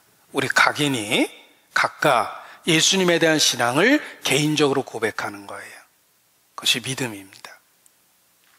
지구상에 구원받아야 될 사람이 만약에 나 혼자였다 하더라도 그리스도는 기꺼이 십자가를 지셨을 겁니다. 예수님의 사역은 개인과 관련한 사역이 많습니다. 한 사람 한 사람과 대화를 나누시는 그 이야기가 성경에 얼마나 많이 있습니까? 대중설교만 한 게 아니라는 거예요. 신앙은 지극히 개인적인 것이라는 걸 보여준 겁니다. 하나님은 아담, 사람을 만드실 때 한 번에 잔뜩 만지실 수 있음에도 불구하고 동물은 그렇게 만드셨습니다. 사람은 아담 하나를 만들었죠? 아담의 갈비뼈로 여자를 지으시고 하나씩 늘려가셨어요. 인간은 대량 생산된 제품이 아니라 단 하나밖에 없는 작품이에요. 구원은 하나님과 개인적 관계를 갖는 겁니다. 그래서 제가 여기 1대1이라는 말에 문장 하나를 써봤습니다. 지구에 나 홀로 있다 해도 해는 떠오릅니다. 제가 써놓고도 혼자 박수 쳤어요. 야, 좋은 말이다 하고. 만약에 지구상에 나 혼자 있다고 생각해 보세요. 그래도 태양은 떠오릅니다. 구원받아야 될 사람이 나 혼자였다 하더라도 예수님은 기꺼이 십자가를 지셨을 것입니다. 그래서 구원은 지극히 개인적이다라는 것입니다. 보십시오. 사도행전 2장 38절에 베드로가 가로되 너희가 회개하여 각각 예수 그리스도의 이름으로 세례를 받고 죄사함을 얻으라. 그리하면 성령을 선물로 받으리니. 각각이라고 그랬죠?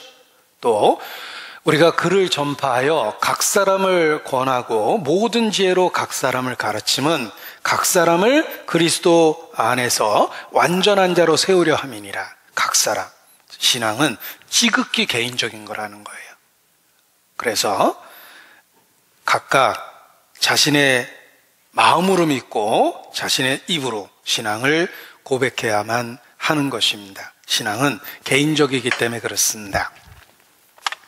자, 제가 좋아하는 목사님은 영국의 찰 스펄전 목사님입니다. 그래서 그분의 설교집을 제가 돈 없던 시절에 정말 큰 돈을 투자해서 설교집을 샀어요. 3,500편의 설교를 하셨는데 한 출판사가 3,500편의 설교를 다 번역을 했습니다. 대단한 일을 하고 망했어요. 그런 일을 하면 망하게 돼 있어요. 왜냐하면 소수의 수요를 위해서 엄청난 일을 한 건데 덕분에 대한민국 기독교 안에 큰 유익을 끼쳤습니다. 드디어 찰스 스펄전 목사님의 평생의 설교가 우리말로 번역이 돼서 보급됐기 때문에 그렇습니다. 제가 스펄전 목사님을 좋아하고 그분과 관련한 전기 일화들을 이렇게 다 찾아서 읽고 시간이 나면 또 비슷한 책이 있어도 또 찾아서 읽곤 합니다. 그런데 16살 때부터 설교한 소년 설교자입니다. 20살이 넘기 전에 영국에서 가장 유명한 설교자가 됐고 그가 설교하면 무선으로 받아 적어서 미국에서 책이 나왔어요. 소책자로. 이미 20살 조금 넘었을 때 영국에서 가장 유명한 설교자가 됐습니다. 설교를 얼마나 잘했든지 별명이 설교의 황태자입니다. 저는 개인적으로 설교의 내시 소리라도 들었으면 좋겠다는 간절한 소원이 있는데 그분은 설교의 황태자예요. 자, 그 스펄전 목사님이 50대 중반에 돌아가셨어요. 통증 속에 시달리다가 돌아가셨지만 짧은 생애 속에서 정말 하나님 앞에 귀하게 쓰였다라고 확신을 합니다. 스펄전 목사님이 돌아가실 때 누군가가 물어봤습니다. 목사님이 평생 설교하신 것이 무엇입니까? 질문에 망설이지 않고 대답하셨어요. 내가 평생 설교한 것은 4단어뿐입니다. 3,500편의 설교를 한 그가 단지 4단어만을 설교했다고 대답을 했습니다. 그 4단어가 무엇이냐고 물어봤을 때 이렇게 대답하십니다. 영국 사람이니까 영어로 대답하셨습니다. Jesus died for me. 예수께서 나를 위해 죽으셨습니다 라고 대답합니다. 스펄전 목사님은 성경의 핵심을 정확하게 이해했던 것입니다. 빨래를 짜보라. 물이 나올 것이다. 성경을 짜보라. 예수의 피가 나올 것이다 라는 유명한 말이 있습니다. 성경은 예수께서 나를 위해 죽으셨다고 말씀하십니다. 자, 예수님이 죽으셨다라는 말을 생각해 보십시오. 예수께서 죽으셨습니다. 이것은 역사입니다. 예수님의 죽음, 어느 누구도 부인하지 않습니다. 이것은 역사예요. 사실입니다. 팩트라고 그러죠? 팩트입니다. 믿음이 무엇입니까? 나를 위하여. 이것이 믿음입니다. 모든 그리스도인의 마음에는 금빛 글자가 있어야 된다. 나를 위하여. 이것이 믿음이다. 청교도 명언입니다. 나를 위하여. 개인적으로 받아들이는 게 믿음이에요. 예수님이 죽었다라는 건 역사적 사실이며 불신자도 알고 있습니다. 예수님은 사랑의 화신이라며, 응? 남을 위해서 죽었다며, 온 인류의 죄를 위해서 죽었다 그러잖아. 믿지 않는 사람도 그렇게 말합니다. 그는 사실은 알고 있지만 믿음이 없는 거예요. 믿음이 무엇입니까? 예수님의 죽음을 개인적으로 받아들이고 연결한 겁니다. 나를 위하여 죽으셨어요. 나를 사랑한다고 말만 하셔도 감격적인데 내가 죽어야 될 자리에서 대신 죽으셨어요. 스펄전 목사님은 핵심을 정확하게 알고 있었던 겁니다. 보십시오. 나를 위하여 죽었다라는 이 말의 2단어를 한 단어로 바꿀 수 있습니다. 바로 사랑입니다. 그래서 성경을 한 문장으로 쓰면 Jesus loves me 이렇게 쓰는 겁니다. 예수께서 나를 사랑하십니다. 최고의 신학이 들어있는 찬송이다 라고 평가받은 찬송가가 있는데 그 찬송가 가사는 Jesus loves me라는 말의 반복입니다. 우리나라 그 고속도로를 내려오다 보면 크게 입간판으로 영어로 Jesus loves you라고 써 있어요. 예수께서 당신을 사랑하십니다. 고려온단 사장님이 써놓은 거예요. 최고의 진리라고 그랬기 때문에. 성경은 예수께서 나를 사랑하심을 증거하시고 나를 위해서 죽었다고 증거하십니다. 자, 최고의 진리라고 그랬는데 그 찬송이 이렇게 부릅니다. 예수 사랑하심은 거룩하신 말일세 우리들은 약하나 예수 권세 많도다 날 사랑하심 성경에 써 있네 라는 찬송입니다. Jesus loves me. 예수께서 나를 사랑하십니다. 그 찬송을 영어로 불러보면 이 말이 수없이 반복됩니다. 제가 네이티브 발음으로 불러드릴 테니까 Jesus loves me 라는 말이 몇 번 나오는지 한번 세보세요. Listen carefully. 네, 정확하게 네이티브 발음으로 불러드리겠습니다. Jesus loves me, this I know, for the Bible tells me so. Little ones to him belong, they are weak but he is strong. Yes, Jesus loves me, yes, Jesus loves me. Yes, Jesus loves me, the Bible tells me so. The Bible tells me so. 성경이 내게 그렇게 얘기해주고 있습니다. Jesus loves me. 예수께서 나를 사랑하십니다. 우리가 성경을 통해서 발견한 진리입니다. 나를 사랑하사 나를 위하여 자기 몸을 버리신 하나님의 아들을 알게 된 거예요. 그래서 믿을 수밖에 없는 겁니다. 에베소서 1장 6절 7절 찾겠습니다. 에베소서 1장 6절 7절. 성경은 집약적 계시의 원칙, 핵심적인 구절을 요약했을 뿐만 아니라 중요한 구절을 반복해서 말씀하십니다. 왜냐하면 확실하게 우리에게 그 사실을 알려주려고 그러시는 겁니다. 비슷한 이야기처럼 들리지만 성경 곳곳에 이런 진리가 설명되어 있다는 것입니다. 에베소서 1장 6절 7절입니다. 자, 에베소서 1장 6절 7절. 이는 그의 사랑하시는 자 안에서 우리에게 거저 주시는 바 그의 은혜의 영광을 찬미하게 하라는 것이라. 7절. 우리가 그리스도 안에서 그의 은혜의 풍성함을 따라 그의 피로 말미암아 구속 곧 죄사함을 받았으니. 구속 곧 죄사함을 받았으니. 구원은 죄사함으로 말미암은 구원이다 라고 선언되어 있습니다.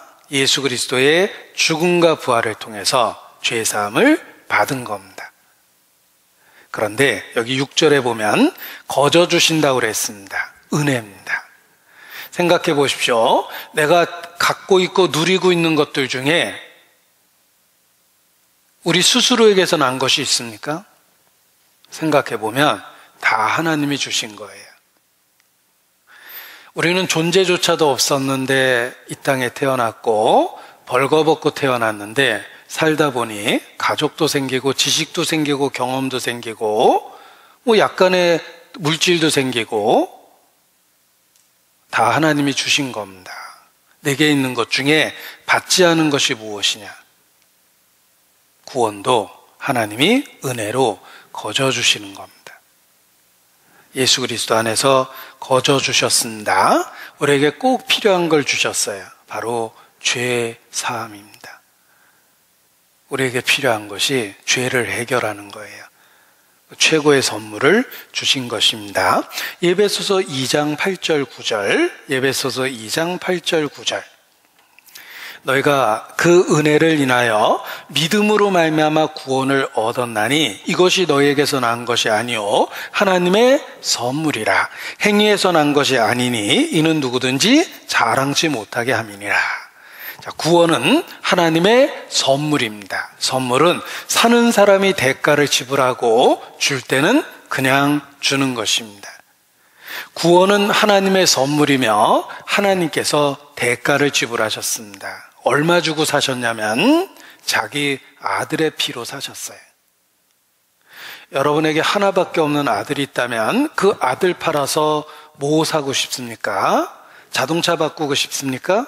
아파트 더 평수 늘리고 싶습니까? 갖고 싶은 게 무엇입니까? 자식만한 금덩어리를 줘도 자식하고 바꿀 수가 없는 거예요. 그런데 우리를 구원하기 위해서 하나님께서 독생자를 주셨습니다. 그리고 값없이 선물로 주셨어요. 하나님의 선물입니다. 구원은 하나님의 선물이에요. 그래서 이렇게 그림을 그려봤습니다. 하나님이 우리에게 이따만한 선물을 주셨어요. 이렇게 큰 선물 못 받아보셨죠? 바로 구원, 죄사함입니다.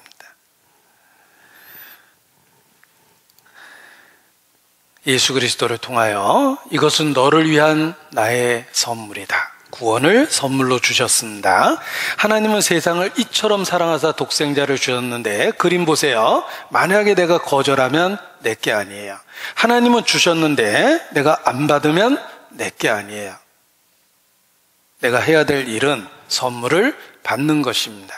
믿음이란 구원의 선물을 받는 보이지 않는 손이에요. 자, 믿는다라는 말을 쉽게 번역하면 영접이라고 합니다. 왜냐하면 믿는 자, 곧 영접하는 자는 하나님의 자녀가 되는 합법적인 권세를 주시기 때문에 그렇습니다. 믿음이라는 말을 쉽게 표현하면 영접입니다. 영접이 무엇입니까? 영접을 영어로 뭐라고 그럴까? 영접? 아닙니다. 영접은 영어로 receive예요. 기쁘게 받다라는 뜻입니다. 하나님은 독생자를 주셨고 우리는 기쁘게 받는 거예요. 영접입니다. 구원이란 선물을 기쁘게 받는 거예요. 마음으로 믿고 입으로 시인하는 겁니다. 그것이 보이지 않는 구원이란 선물을 받기 위해서 내민 손이 되는 거예요. 그래서 제가 하늘과 땅을 이어주는 유일한 기도는 세 마디로 이루어져 있다. 주여 나를 불쌍히 여기소서라고 말씀을 드린 겁니다. 우리의 죄를 자백하고 하나님의 은혜의 보좌 앞에 엎드리면 하나님께서 예수 그리스도를 통한 죄사함을 선물로 주십니다. 믿음은 그것을 받아들이는 손이에요. 그래서 믿을 수밖에 없는 것입니다. 자, 누가 화해하자고 환하게 웃으면서 우리 화해합시다. 그리고 이렇게 손을 내미는데 내가 그 손을 탁 치고 거절하고 등을 돌리면 원수가 되는 것이며 그 사람의 웃는 얼굴이 분노로 바뀔 것입니다. 하나님이 온 인류를 향해 구원의 손을 내미셨어요. 내가 해야 될 일은 손을 붙잡는 거예요. 하나님은 독생자를 주셨고 내가 해야 될 일은 그 독생자를 믿는 겁니다. 그래서 믿을 수밖에 없는 거예요. 주여 내가 믿나이다. 나의 믿음 없는 것을 도와주소서. 그것이 마땅한 우리의 반응이 되어야 됩니다. 정말 하나님이 나 같은 사람을 받아주셨을까? 가끔 우리의 본성 속에서 의심이 생길 때가 있습니다. 정말 나 같은 사람을 하나님이 받아주실까? 이런 찬송이 있습니다. 예수여 이 죄인이 용서받을 수 있나요? 정말 제가 마음으로 불러봤어요. 정말 나 같은 사람을 하나님이 받아주실까?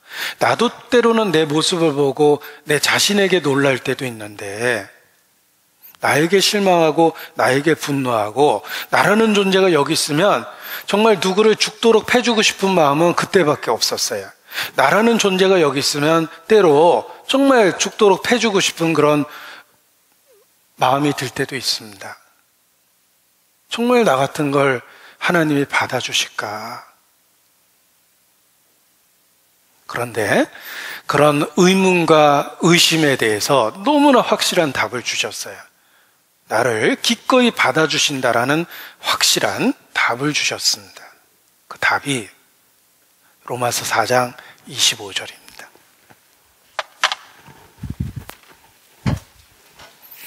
안 찾으려면 마세요. 저도 배짱입니다. 이렇게 좋은 구절은 때론 혼자 간직하고 싶은 그런 구절이기도 합니다. 로마서 4장 25절입니다. 로마서 4장 25절. 같이 읽습니다. 예수는 우리 범죄함을 위하여 내어줌이 되고 또한 우리를 의롭다 하심을 위하여 살아나셨느니라. 예수님이 부활하셨습니다. 자, 예수님 믿는다라는 말은 예수님의 죽음 그리고 부활을 믿는 것입니다. 예수님의 죽음은 예수는 우리 범죄함을 위하여 내어줌이 되고 내 죄 때문에 죽으셨습니다. 그리고 우리를 의롭다 하시며 부활하셨어요. 새는 날개가 양쪽으로 있어서 날아오를 수 있습니다. 예수 믿는 믿음은 죽음과 부활을 믿는 거예요. 우리의 범죄함을 위하여 예수님이 죽으셨습니다. 그리고 정말 나 같은 사람을 받아주신다는 보증으로 예수께서 죽은 자 가운데서 부활하셨어요. 우리를 의롭다 법적인 무죄 선언을 하시며 예수께서 부활하셨습니다. 예수님의 부활은 우리 죄를 완전하게 용서한다는 선포입니다. 나를 구원하신다는 무슨 증명서 하나 끊어주면 좋겠죠? 이름, 서도서, 위 사람은 예수 그리스도의 피로 영원한 속죄를 받은 바 이에 증명함. 하나님, 예수님, 성령님. 이렇게 해서 증명서 하나 주면 집에다 걸어놓고 싶잖아요. 더 확실한 보증서를 주셨습니다. 우리의 죄를 완전하게 용서하셨다는 보증서가 예수 그리스도의 부활하심입니다. 그래서 부활은 신성한 영수증이다.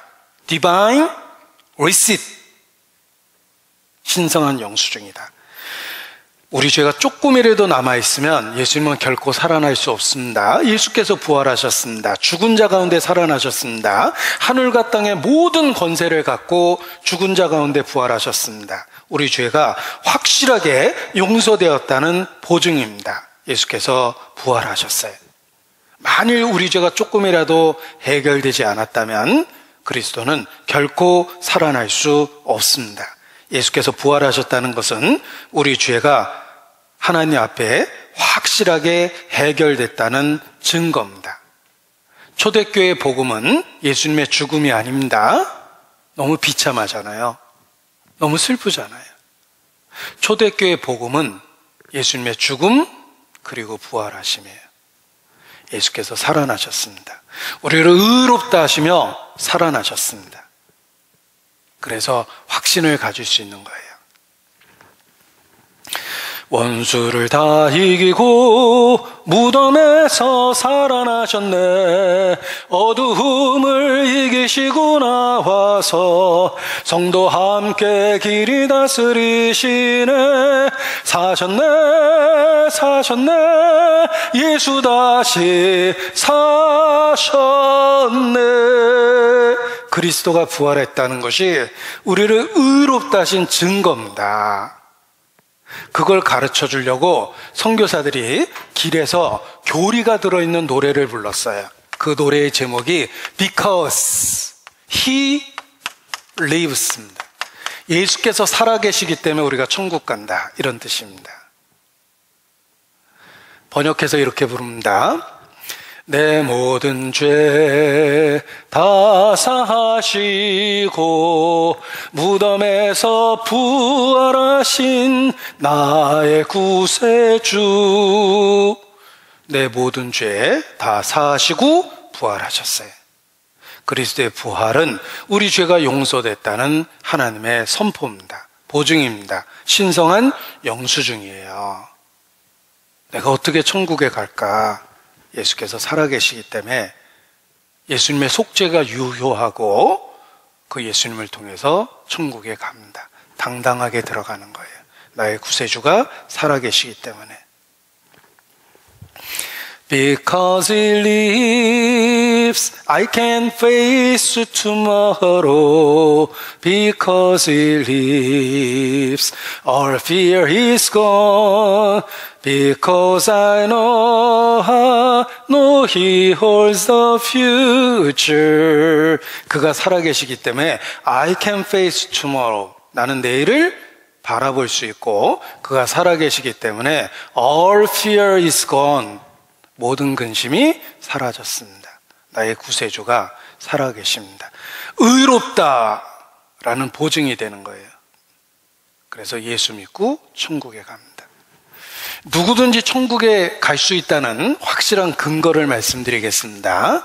졸던 분도 마지막 희망이 될 거예요. 자, 예수님이 십자가에 돌아가시는 그날 두 강도가 함께 죽었습니다. 처음에는 예수님을 둘 다 욕했는데 한 강도가 극적으로 회개했습니다. 당신의 나라가 임할 때 나를 생각하소서. 기꺼이 예수님 응답하셨습니다. 너 조금 아까 욕했잖아. 저 같으면 그러는데 예수님은 기꺼이 이 강도를 받아주셨어요. 내가 진실로 내게 이르노니 내가 오늘 나와 함께 낙원에 있으리라. 이 강도 그날 천국 갔습니다. 2000년 동안 천국에 있었죠. 앞으로도 영원히 있을 거예요. 반면에 이쪽 강도는 초지일간 예수님을 비난했습니다. 네가 그리스도면 너도 구원하고 나도 구원해봐. 지옥으로 뚝 떨어졌습니다. 2000년 동안 지옥에 있었어요. 앞으로도 거기 영원히 있을 거예요. 운명이 결정된 거예요. 이 강도가 구원받을 수 있다는 건 누구든지 살아있다는 건 희망이 있는 거예요. 이 강도도 죽어가는 그 순간에 구원을 받았어요. 우리에게도 희망이 있는 겁니다. 저도적 회개하고서 이 샘에 씻었네. 저도적 같은 이 몸도 죄 씻기 원하네. 저도적이 구원받으면 서도적도 구원받고 여러분도 구원받을 수 있는 거예요. 자, 예수님은 하나님이 육체를 갖고 이 땅에 오신 분입니다. 33년 만에 천국으로 돌아가셨어요. 우리가 천국에 있는 천사라고 생각해 보죠. 그날 예수님이 돌아왔어요. 얼마나 바쁘겠어요. 30여 년 만에 예수님이 돌아오시잖아요. 그래서 막 환영하기 위해서 천국 문 앞에 뛰쳐나갔는데 예수님이 누구를 하나 데리고 돌아왔습니다. 누군지 보니까 깜짝 놀랐어요. 누굴 데리고 그날 천국 문에 들어오셨겠습니까? 예수님이 천국으로 돌아가신 그날 누구를 데리고 그날 천국에 들어가셨습니까? 얘를 데리고 왔잖아요. 여기 써놨잖아요. 내가 오늘 나와 함께 낙원에 있으리라 그랬죠. 우리가 천국에 있는 천사라면은 수근수근 됐을 거예요. 왜 저런 애를 데리고 왔어? 예수님 말씀하십니다. 내가 저 세상에 갔다 온 이유란다. 나는 죄인을 구원하기 위하여 갔었고 죽음과 부활을 통해서 죄인을 구원했고 여기 샘플로 하나 데려왔다. 이렇게 말씀하실 거예요. 예수님이 첫 번째 천국에 데리고 간 사람은 성인 군자가 아닙니다. 흉악한 강도였어요. 누구든지 구원받을 수 있다는 확실한 희망을 주셨는데 이 강도가 천국에 있다는 증거가 무엇입니까? 이 강도가 구원받는 순간에 통증이 사라지고 방언이 터지고 환상이 보인 게 아니에요. 여전히 구원받았지만 십자가에 매달려서 고통받았어요. 우리가 구원을 받아도 경제적 문제는 여전히 어렵고 암세포는 여전히 증식되고 있으며 코로나는 여전히 위협적이에요. 그러나 분명한 건 약속을 받았어요. 이 강도가 구원받았다는 증거는 딱 하나입니다. 예수께서 그렇게 말씀하셨어요. 내가 진실로 내게 이르노니 내가 오늘 나와 함께 낙원에 있으리라. 내가 구원받았다는 거 어떻게 합니까? 그렇게 말씀하셨어요. 성경을 살펴보고 밑줄 긋고 생각해보고 묵상하고 예수님의 죽음과 부활하심이 보입니다. 그리고 놀랍게도 나를 의롭다 선포하십니다. 그렇게 말씀하셨어요. 내가 너희 죄악불법에 사하고 다시 그 죄를 기억지 아니하리라 말씀하십니다. 구원의 증거는 딱 하나입니다. 말씀이에요. 감정을 버리고 말씀에 서니 불완전한 구원 완전해지고 내가 붙들던 것 주가 붙드네. 그렇게 말씀하셨어요. 예수 나를 죄악에서 구원하셨단 하나님 말씀에 굳게 서 나는 믿습니다. 말씀을 통해서 확신을 갖는 거예요. 주의 확실한 약속의 말씀 듣고 주만 믿으면 영생을 얻으리라. 주의 확실한 약속의 말씀 듣고, 이 말씀이 하나님이시며 하나님은 결코 변개하지 않습니다. 말씀 때문에 확신을 갖고 사는 거예요. 세월은 흘러도 상황은 바뀌어도 말씀은 진리이며 변하지 않습니다. 우리에 대한 하나님의 사랑이 그러합니다. 그리스도 예수 안에 결코 정죄함이 없습니다. 그래서 예수님을 믿을 수밖에 없고 예수님 안에서 구원의 즐거움을 노래하게 된 것입니다. 자, 이 놀라운 말씀은 진리입니다. 예수님 자신이 진리며 예수님에 대한 증거, 그 말씀이 진리입니다. 배우면 배울수록 점점 더 확실해집니다. 그래서 다시는 흔들리지 않게 되는 거예요. 충분하고 완전한 답, 그 답이 예수님 자신이기 때문에 그렇습니다. 할렐루야. 기도하시겠습니다. 아버지 하나님, 주의 말씀을 한 주간 배울 수 있도록 은혜를 주셔서 감사합니다. 코로나의 위협으로 저희가 비록 함께하고 모여서 말씀을 배우지 못했지만 모든 말씀이 우리의 마음에 쓰여질 수 있도록 성령께서 역사해 주시고 진리의 확실함으로 우리 모두를 붙잡아 주시기를 주님께 간구합니다. 내일 주일 집회도 주께 의지합니다. 함께 하시고 긍휼과 은혜를 더하여 주시옵소서. 고마우신 우리 구주 예수님 이름으로 기도합니다. 아멘.